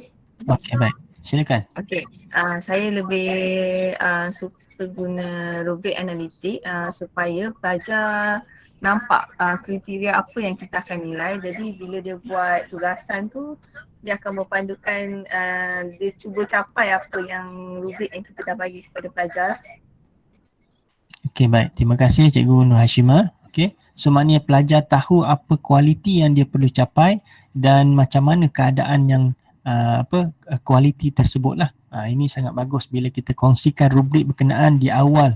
Okey, bila kita bagikan tugasan disertakan dengan rubrik berkenaan. Walaupun kita ada rubrik analitik dan juga holistik, kita ada lagi pengkategorian, dua lagi kategori. Okey, yang dipanggil sebagai rubrik satu ialah rubrik umum.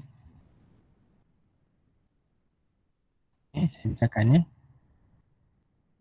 Okey, satu lagi rubrik umum dan satu lagi dipanggil sebagai rubrik khusus.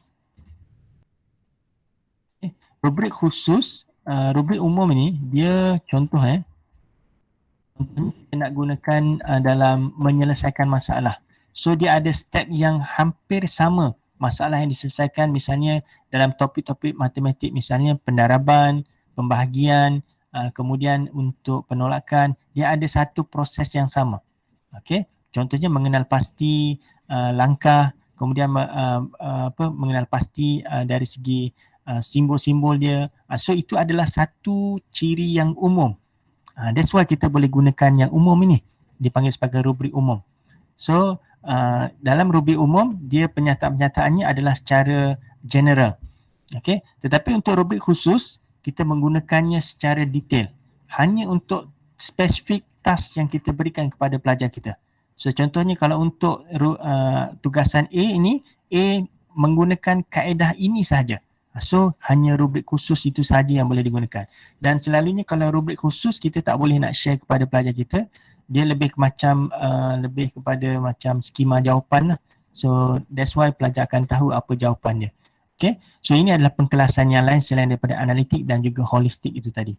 Okay, tapi seperti yang dikatakan oleh cikgu tadi, iaitu dari segi penggunaan analitik, yes, saya setuju. So maknanya pelajar tahu apa kualiti yang perlu dicapainya. Walaupun begitu, okay, walaupun kita dengar dah 2-0 lah, 2-0 dari segi analitik itu lebih diprefer oleh guru-guru yang menyatakan tadi, okay, tetapi holistik pun dia ada kelebihan dia juga. Holistik pun ada kelebihan. So analitik pun ada kelebihan, holistik pun ada kelebihan. Kedua-duanya ada kelebihan dan kekurangannya. Begitu juga macam kita ada pentafsiran tradisional dan juga pentafsiran alternatif. So tradisional pun ada kekuatan, alternatif pun ada kekuatan, dan kedua-duanya pun ada kelemahan. So baik sekali bila kita berada di institusi kita boleh combinekan kedua-duanya. Combinekan kedua-duanya, misalnya tradisional dan juga alternatif kita combinekan. Maknanya dari segi pentafsiran kita itu dia ada melibatkan pentafsiran tradisional, misalnya multiple choice, okey, dan juga kita ada pentafsiran berbentuk prestasi. Gabungkan, kita akan dapat gambaran yang lebih tepat mengenai prestasi pelajar kita dalam hasil pelajaran yang kita tetapkan.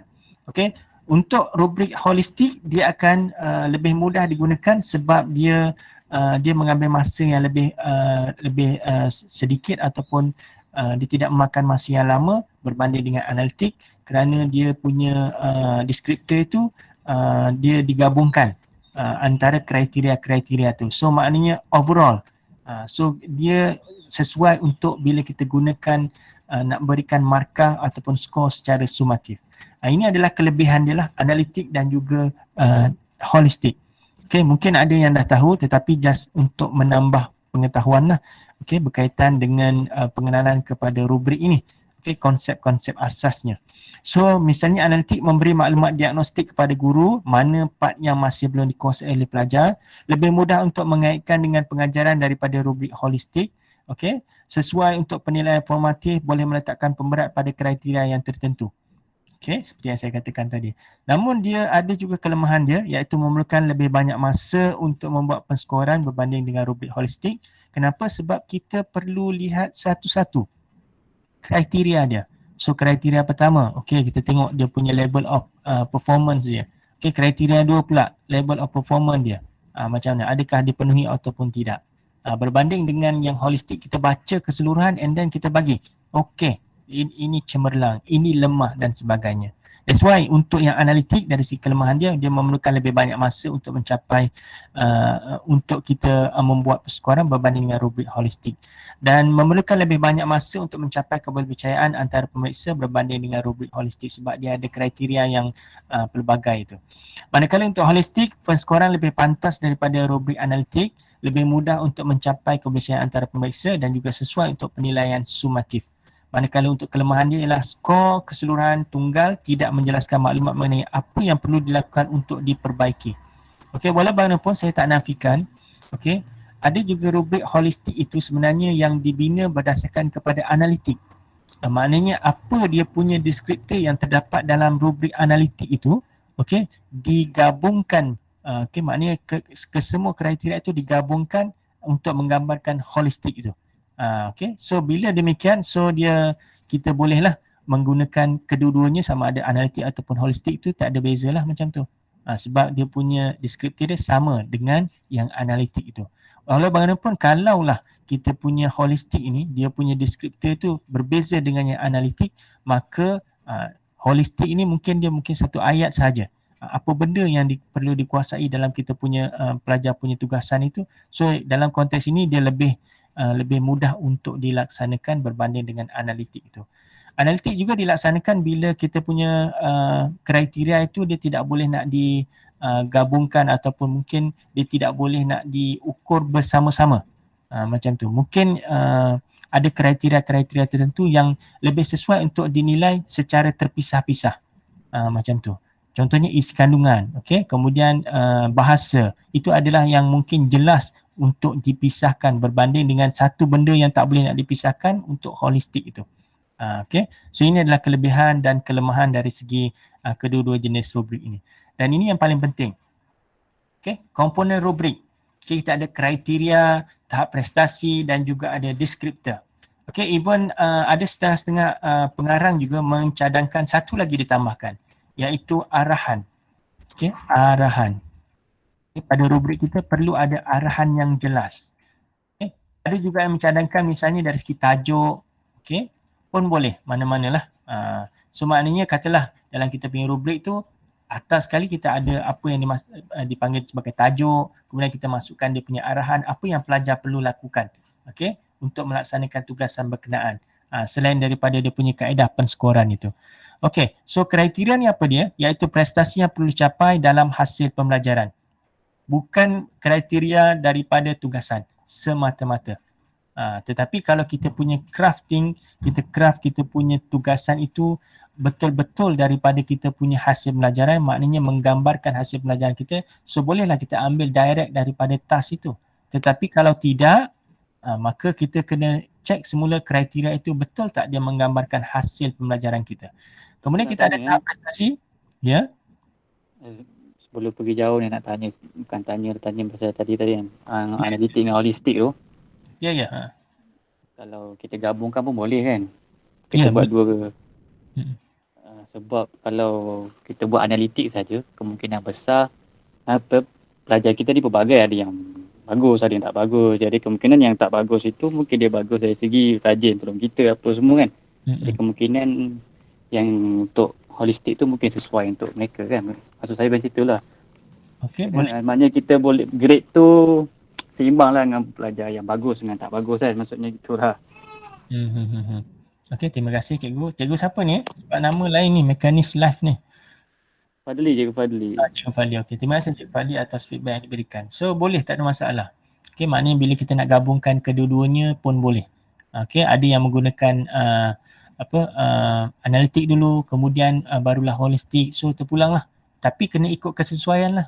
Ikut kesesuaian hasil pembelajaran yang kita nak ukur itu.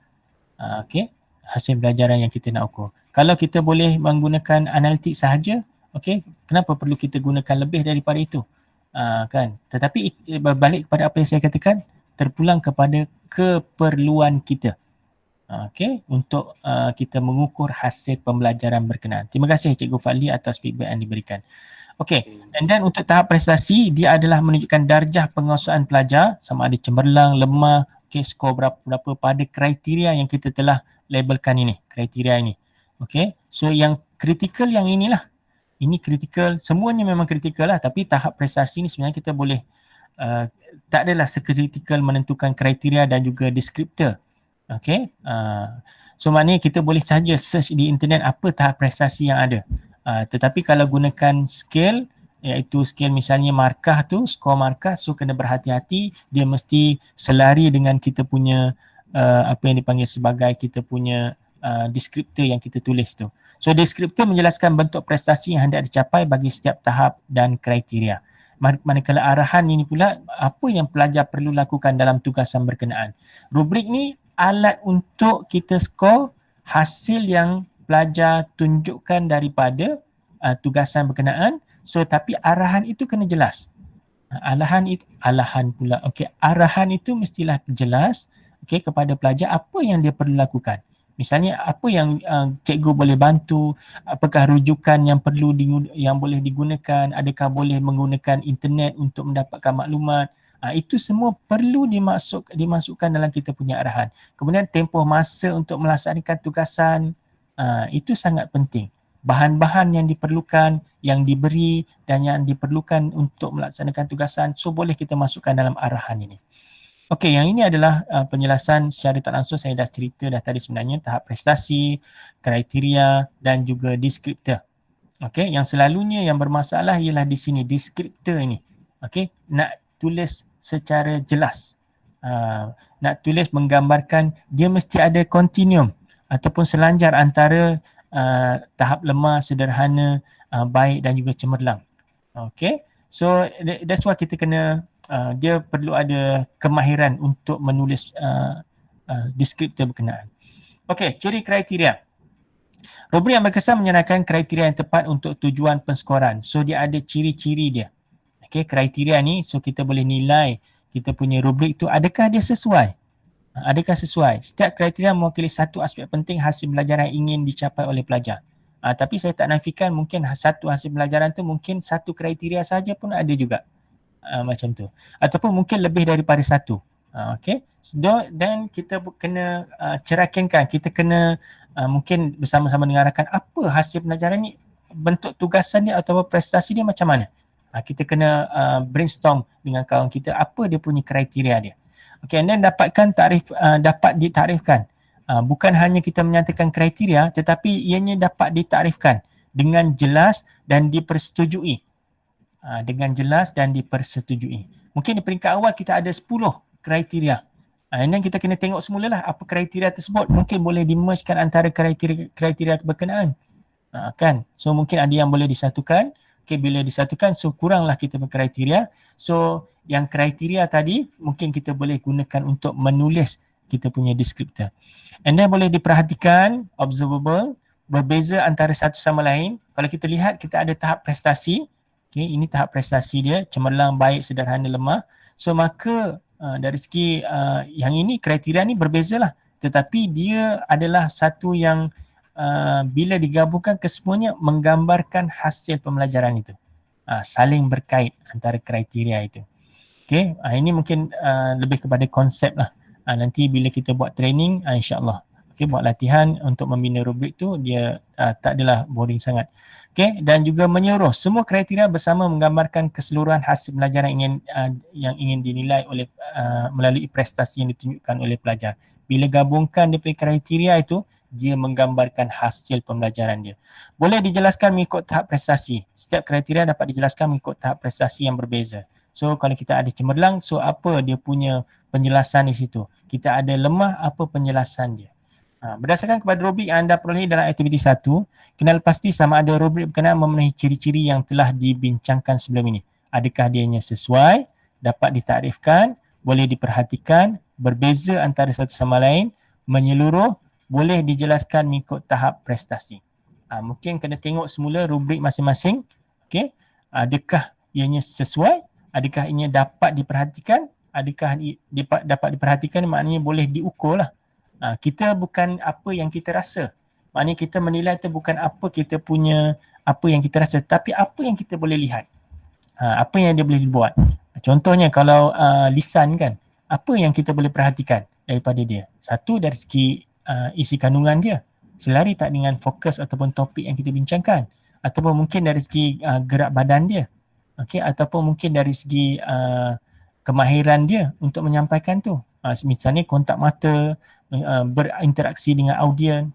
Itu semua kita kena kenal pasti. Dan sesuai ataupun tidak. Boleh diperhatikan ataupun tidak. Berbeza tak antara satu sama lain tu? Mungkin antaranya dia boleh dikombine menjadi satu kriteria yang sama. Okay. So, okay, langkah menentukan kriteria. Okay, yang ini saya dapat daripada Brookhart dia buku dia. Tentukan hasil pembelajaran yang hendak dicapai oleh pelajar. So, first mesti daripada hasil pembelajaran. Untuk pentaksiran prestasi, dia boleh lebih daripada satu hasil pembelajaran. Dia juga boleh merentasi mata pelajaran berbeza. Okay, contohnya katalah fizik, dia boleh dikombainkan misalnya dengan mata pelajaran matematik sebab ada pengiraan di situ. Bila combine, maka hasil pembelajaran matematik dan juga hasil pembelajaran fizik itu boleh digabungkan misalnya untuk melaksanakan satu-satu projek. Itu kelebihan dari segi pentaksiran prestasi. Okay, so first kena kenal pasti apa dia hasil pembelajaran yang hendak dicapai oleh pelajar. Daripada mana nak dapat ni? Daripada kita punya struktur khusus. Okay, ataupun mungkin dipanggil manual khusus ke, ataupun dokumen ke dan sebagainya. Okay, apakah ciri-ciri yang menunjukkan bukti pembelajaran pelajar seperti yang dinyatakan dalam hasil pembelajaran tersebut? Kita kena tanya semula, apa ciri-ciri yang menunjukkan pelajar ni telah menguasai hasil pembelajaran berkenaan? So dia mesti kita kena brainstorm lah dengan rakan-rakan kita. Kalau kita seorang tu mungkin kita boleh search juga literature menyatakan okay, kalau hasil pembelajaran misalnya laporan, apa kriteria yang ada? Okay, kalau tak silap saya dia ada satu yang dipanggil sebagai 6+1 untuk laporan tu. Saya tak ingat apa dia, nanti kita boleh tengok di laman web. Okay, 6+1 itu kriteria yang 6 kriteria yang perlu ada pada laporan yang dikemukakan oleh pelajar. Okay, mungkin kita boleh jadikan dia panduan. Walau bagaimanapun di dalam bahasa Inggeris, mungkin kalau tuan-tuan boleh terjemahkan dalam bahasa Melayu. Kalau saya tak pasti di KV gunakan bahasa Inggeris ke bahasa Melayu di KV? Melayu. Dua bahasa. Dua bahasa. Okey, bagus. Okey. So maknanya bagi mereka yang menggunakan bahasa Inggeris, so bolehlah pick saja untuk laporan, misalnya menulis laporan. So dia adalah general, so kita boleh applykan dalam kita punya task itu. So gabungkan ciri-ciri yang sama skopnya jika ada. Okey, jika ada skop-skop yang sama, maknanya kriteria-kriteria yang sama yang boleh digabungkan dalam satu kriteria yang lebih besar, maka kita boleh dapat kriteria yang lebih mantap berbanding menyenaraikan ada 10 ke 20 kriteria itu. Iaitu susahlah untuk kita deskripsikan dia dari segi skala dia nanti. Okey, langkah menentukan tahap prestasi. Yang tadi itu adalah dari segi kriteria. So first, daripada hasil pelajaran, kita kena cerakinkan apa kriteria dia. Okey, apa kriteria dia. Ataupun mungkin kita ada cara yang lain, selain daripada ini dipanggil sebagai top down ya. Maknanya daripada hasil pelajaran kita kena kenal pasti apa kriteria dia. Ini dipanggil sebagai top down. Okey. Kalau kita ada kaedah bottom up, okey, bottom up daripada bawah kepada atas, daripada hasil tugasan pelajar tu. So maknanya hasil pelajaran, daripada hasil pelajaran, okey, kita kenal pasti apa tugasan pelajar yang telah dilaksanakan sebelum ini. Macam tu. Mungkin tahun lepas ataupun 2 tahun lepas kita dah ada koleksi tugasan pelajar, okey, yang berkaitan dengan hasil pembelajaran berkenaan dan kita boleh sort dia pada lemah, sederhana dan juga tinggi. Di situ kita boleh lihat apa kriteria yang ada pada tugasan-tugasan yang lemah ini. Apa kriteria yang ada pada tugasan-tugasan yang lemah. Yang sederhana pula apa kriteria yang ada. Yang tinggi pula apa kriteria yang ada. So nanti kita tengok and then dari segi ciri-ciri yang ada pada setiap kriteria itu, untuk yang lemah, sederhana dan tinggi, kita boleh masukkan dia dalam deskriptor. Kita boleh jadikan dia sebagai deskriptor, maka dan kriteria yang setara antara ketiga-tiga level tadi, lemah, sederhana dan tinggi, itu kita boleh jadikan kita punya kriteria untuk mengukur merentasi kita punya hasil tugasan yang ditunjukkan oleh pelajar itu. Ini langkah menentukan kriteria. Langkah menentukan tahap prestasi. Sebelum tu ada apa-apa nak tanya tak? Berkaitan dengan sebelum-sebelum ni. Kriteria ke apa yang paling sukar bagi tuan-tuan dan puan-puan untuk membina satu-satu rubrik tu? Based on your experience lah. Ke semua tak ada masalah sebenarnya? Kena paksa pergi kursus je. Assalamualaikum Doktor. Salah, saya gurau je, janganlah serius sangat. Saya nak respon. Ya, baik. Ini saya lah, kalau saya pun sebagai JU, Ya. saya tak, contohnya kan rubrik presentation kan. Kalau saya nak fikirkan dengan diri saya lah, dengan ilmu yang kurang ni, sudah pasti tak tercapai rasanya. Kalau tidak merujuk kepada rubrik yang telah disediakan oleh ICGPA ataupun Nobel. Dua rubrik yang famous sekarang ni kan, yang disediakan oleh pakar-pakar universiti. Jadi kalau saya sebagai pensyarah di peringkat bawahan ni, ilmu saya tak sampai. Bila saya baca buku tu, ilmu saya tak sampai sebagaimana yang rubrik yang telah disediakan oleh pakar-pakar. Itu masalah dia. Jadi kalau saya nak membina sendirilah, jadi saya sekarang ni pro kepada merujuk buku-buku yang telah disediakan. Apa respon doktor? Okey, baik. Terima kasih Cikgu Rosmawati ya. Daripada KB mana ya? Saya daripada College KB Taiping. KB Taiping. Okay, terima kasih atas respon yang diberikan. Pandangan saya macam ni ya. Selagi mana dia memenuhi kita punya hasil pembelajaran dan kita boleh gunakan dia. Selagi mana rubrik yang disediakan dalam ICGPA ke ataupun sistem-sistem yang lain, dia selari dengan kita punya hasil pembelajaran, maka kita boleh gunakan. Walau bagaimanapun kalau tidak selari, kita tak boleh gunakan dia. Tidak boleh gunakan dia. Kenapa? Sebab dia tidak menggambarkan hasil pelajaran yang yang pelajar nak capai dalam konteks di bilik darjah. Macam tu. Tapi saya percayalah pembina sistem berkenaan telah alignkan rubrik-rubrik berkenaan dengan hasil pembelajaran kursus-kursus masing-masing. Setakat ini ada isu tak dari segi penggunaan rubrik berkenaan? Ada isu tak dari segi penggunaan rubrik tu? Mungkin tak selari dengan hasil pelajaran ke? Ada isu tak dari segi? Ya? Okey je. Yang Tak ada bawah, isu yang sangat. bawah. Tak ada isu sangat. Okey. Maknanya ada jugalah sikit-sikit. So kalau tidak ada isu, is okay lah. Tak ada masalah lah. Cuma kalau dia tidak selari dengan hasil pelajaran, maka so kita kena kita kena pastikan yang mungkin kita boleh adapt ke macam tu dengan kita punya kegunaan di bilik darjah. Okay. Yang penting selari dengan hasil pembelajaran. Kalau tak selari, maka kita punya prestasi yang kita ukur terhadap pelajar kita, dia tidak menggambarkan prestasi dia berdasarkan kepada hasil pembelajaran itu. So kalau tidak ada isu, saya rasa tak ada masalah lah. Cuma dari segi tuan-tuan dan puan-puan, untuk meningkatkan kemahiran itu, mungkin boleh baca buku ataupun mungkin berguru dengan JU-JU yang lain juga, kan, macam tu. Okey. So ini adalah langkah menentukan tahap prestasi. So selalunya soalan yang dikemukakan ini, berapakah banyak tahap prestasi yang diingini? Macam tu. Tahap prestasi ni contohnya cemerlang, baik, sederhana dan juga lemah itu. Itu 4. Okay, itu 4 tahap prestasi. Ada yang mungkin 3 sahaja. Mungkin ada juga yang 2 sahaja. Okay, paling minimum, okay, yang saya pernah baca ialah 2 tahap prestasi. Maknanya misalnya lulus ataupun gagal, baik ataupun lemah, macam tu. Paling minimum. Okay, tetapi yang selalunya dijumpai ialah 3, 4 dan 5. 3, 4 dan 5 selalu yang dijumpai. Boleh tak kalau nak buat 10? Boleh, tak ada masalah. Nak buat 20 tahap prestasi pun boleh, tak ada masalah.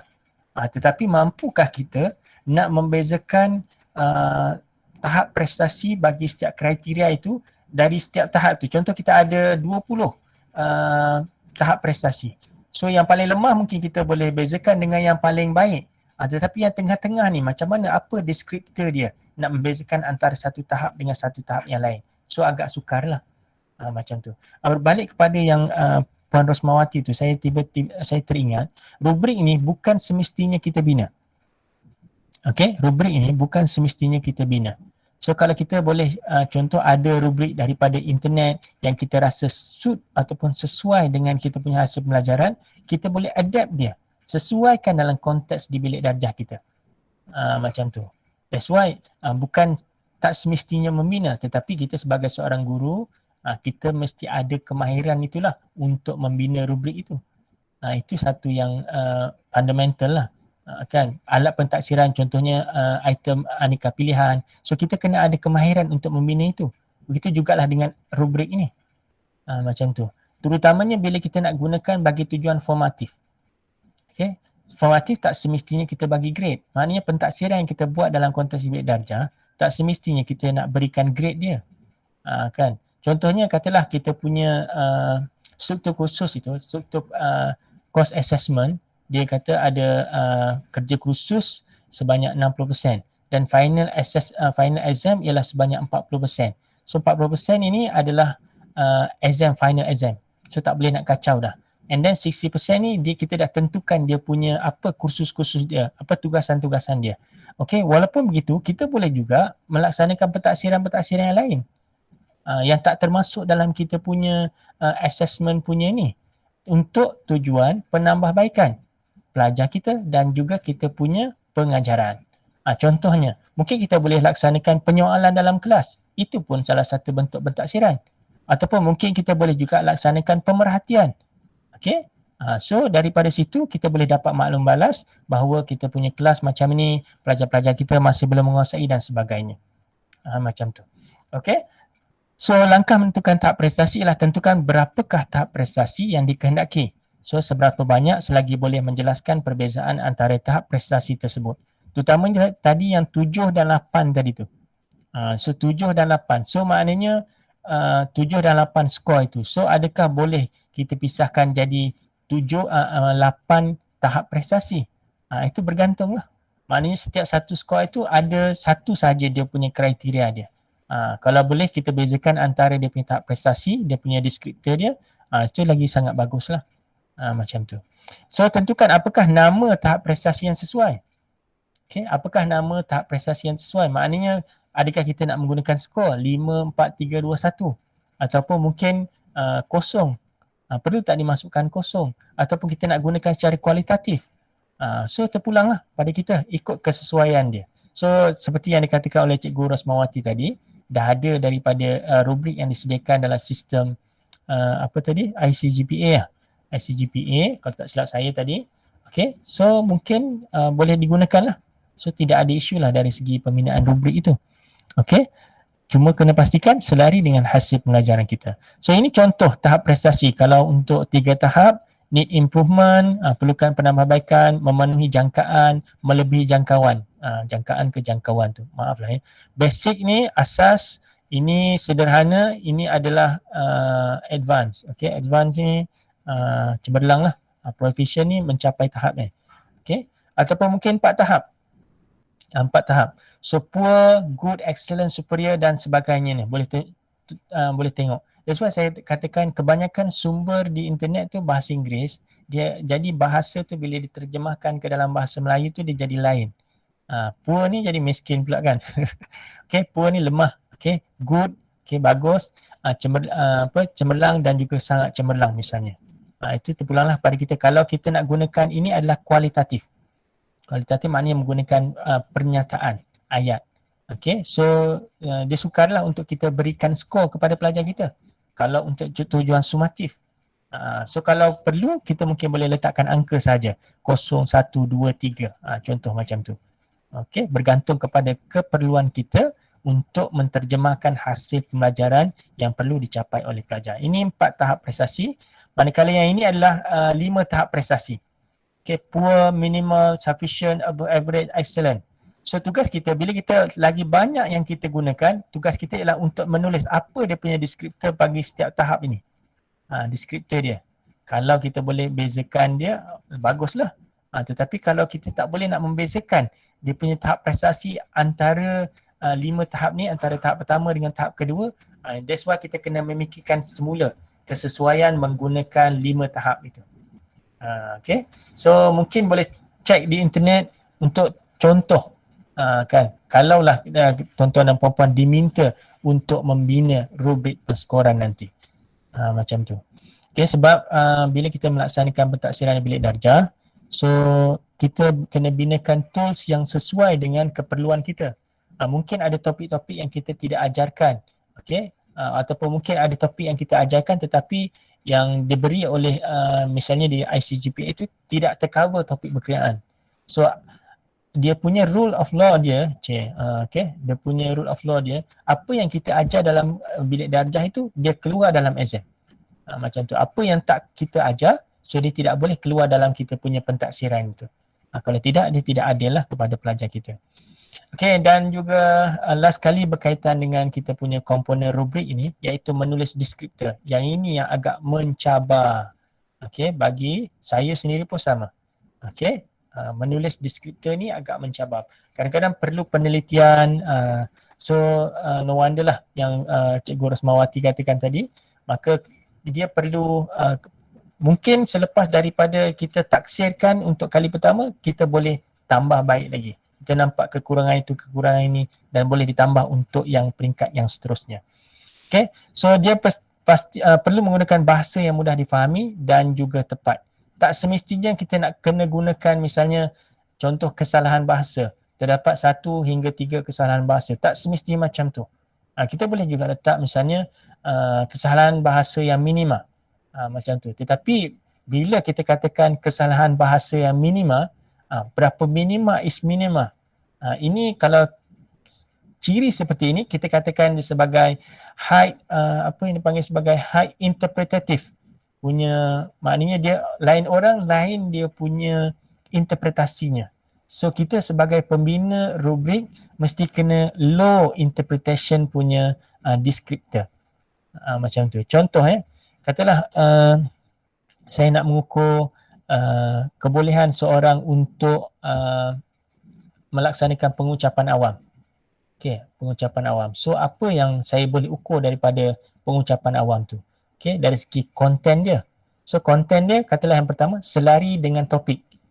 So tak perlulah nyatakan satu ataupun dua konten selari dengan topik, tetapi saya katakan isi kandungan selari dengan topik. Yang tahap yang lemah misalnya isi kandungan tidak selari dengan topik. So ini adalah walaupun dia tidak berbentuk kuantiti tadi tetapi jelas. Okey, selari kalau orang dengar, orang cakap, okey. So dia memang selari dengan topik. Atau yang ni dia apalah dia cakap ni, mumbling saja kan. Kemudian dia tidak ada kaitan dengan topik ni, banyak sembang saja kan. So maknanya di situ kita kena gunakan deskriptor yang jelas dan juga tepat untuk menggambarkan itu. Untuk dapat tepat tu bukannya mudah, maknanya kita kena refine melalui perbincangan dengan rakan-rakan ataupun melalui pengalaman sendiri kita ataupun melalui contoh-contoh yang ada di internet. Macam tu. Okay, so misalnya bermula dengan tahap prestasi tertinggi, misalnya A. So jelaskan dan kemudian tahap prestasi yang lain, misalnya B, C, D, F. Selalu saya, kalau saya akan, yang pertama ialah yang tertinggi dulu. Apa prestasi, apa ciri, kualiti yang perlu ditunjukkan oleh pelajar pada prestasi yang tertinggi ni. And then saya pergi kepada yang terendah pula. Terendah pula, yang tinggi, and then pergi kepada yang gagal pula, contoh macam ni kan. Dia ada banyak cara lah. Misalnya A, apa kualiti A? Misalnya menyebut dengan jelas, okay? Menyatakan hujah yang disokong oleh rujukan yang terkini, macam tu. So kita dah tahu dah. So sebaliknya pula macam mana untuk yang lemah pula. Kemudian barulah kita adjust untuk yang antara kedua-duanya itu. Itu pun panduan juga. So terpulang kita ikut kepada apa yang kita selesa. Kalau suka kepada yang tinggi dan kemudian rendah, kemudian baru yang tengah, terus terpulanglah. Ataupun yang tinggi, kemudian sedikit di bawahnya, satu takut di bawah dia dan seterusnya. So terpulang, tak ada masalah. Lain orang, lain cara dia. Huraian harus jelas dan berdasarkan elemen prestasi yang sama dari tahap ke tahap. Okay, so seperti yang saya katakan tadi, daripada tahap prestasi yang pertama kepada tahap prestasi tertinggi, dia mesti menceritakan tentang perkara yang sama. Kalau pengucapan awam, okay, kontak mata contohnya. So dia cerita di yang lemah pun kontak mata, untuk yang cemerlang pun kontak mata. Tak bolehlah menyatakan tentang bahasa ke ataupun isi kandungan ke pada row berkenaan. Okay, dan dia mesti continuous. Okay, continuous maknanya antara yang lemah hingga ke yang dipanggil sebagai yang tertinggi mesti menceritakan perkara-perkara yang sama. Contoh tahap mahir menyatakan masalah menggunakan bahasa matematik. Tahap sederhana menyatakan masalah tetapi tidak menggunakan bahasa matematik. So kita nampak tak, dia menceritakan tentang satu benda yang sama, iaitu masalah matematik, menggunakan bahasa ataupun tidak menggunakan bahasa itu. So maknanya konsisten. Okay, tahap lemah pula tidak menyatakan masalah. Okay, tidak menyatakan masalah dia. So di sini konten dia sama, okay, dan dia adalah continuous antara satu sama lain. Okay, so ini adalah antaranya lah. So gaya penulisan perlu selari, isi kandungan atau prestasi yang sama seperti yang saya katakan tadi. Okay, larat lagi ke ataupun nak rehat sekejap? Doktor, boleh tak bagi contoh? Doktor, boleh tak bagi contoh isi kandungan dengan contoh rubrik yang betul lah? Sebab macam tak jelas kan? Isi kandungan dengan contoh rubrik yang betul. Rubrik yang betul lah. Okey, ada satu contoh yang sangat menarik saya lah. Okey, daripada buku, kejap saya check dulu ya.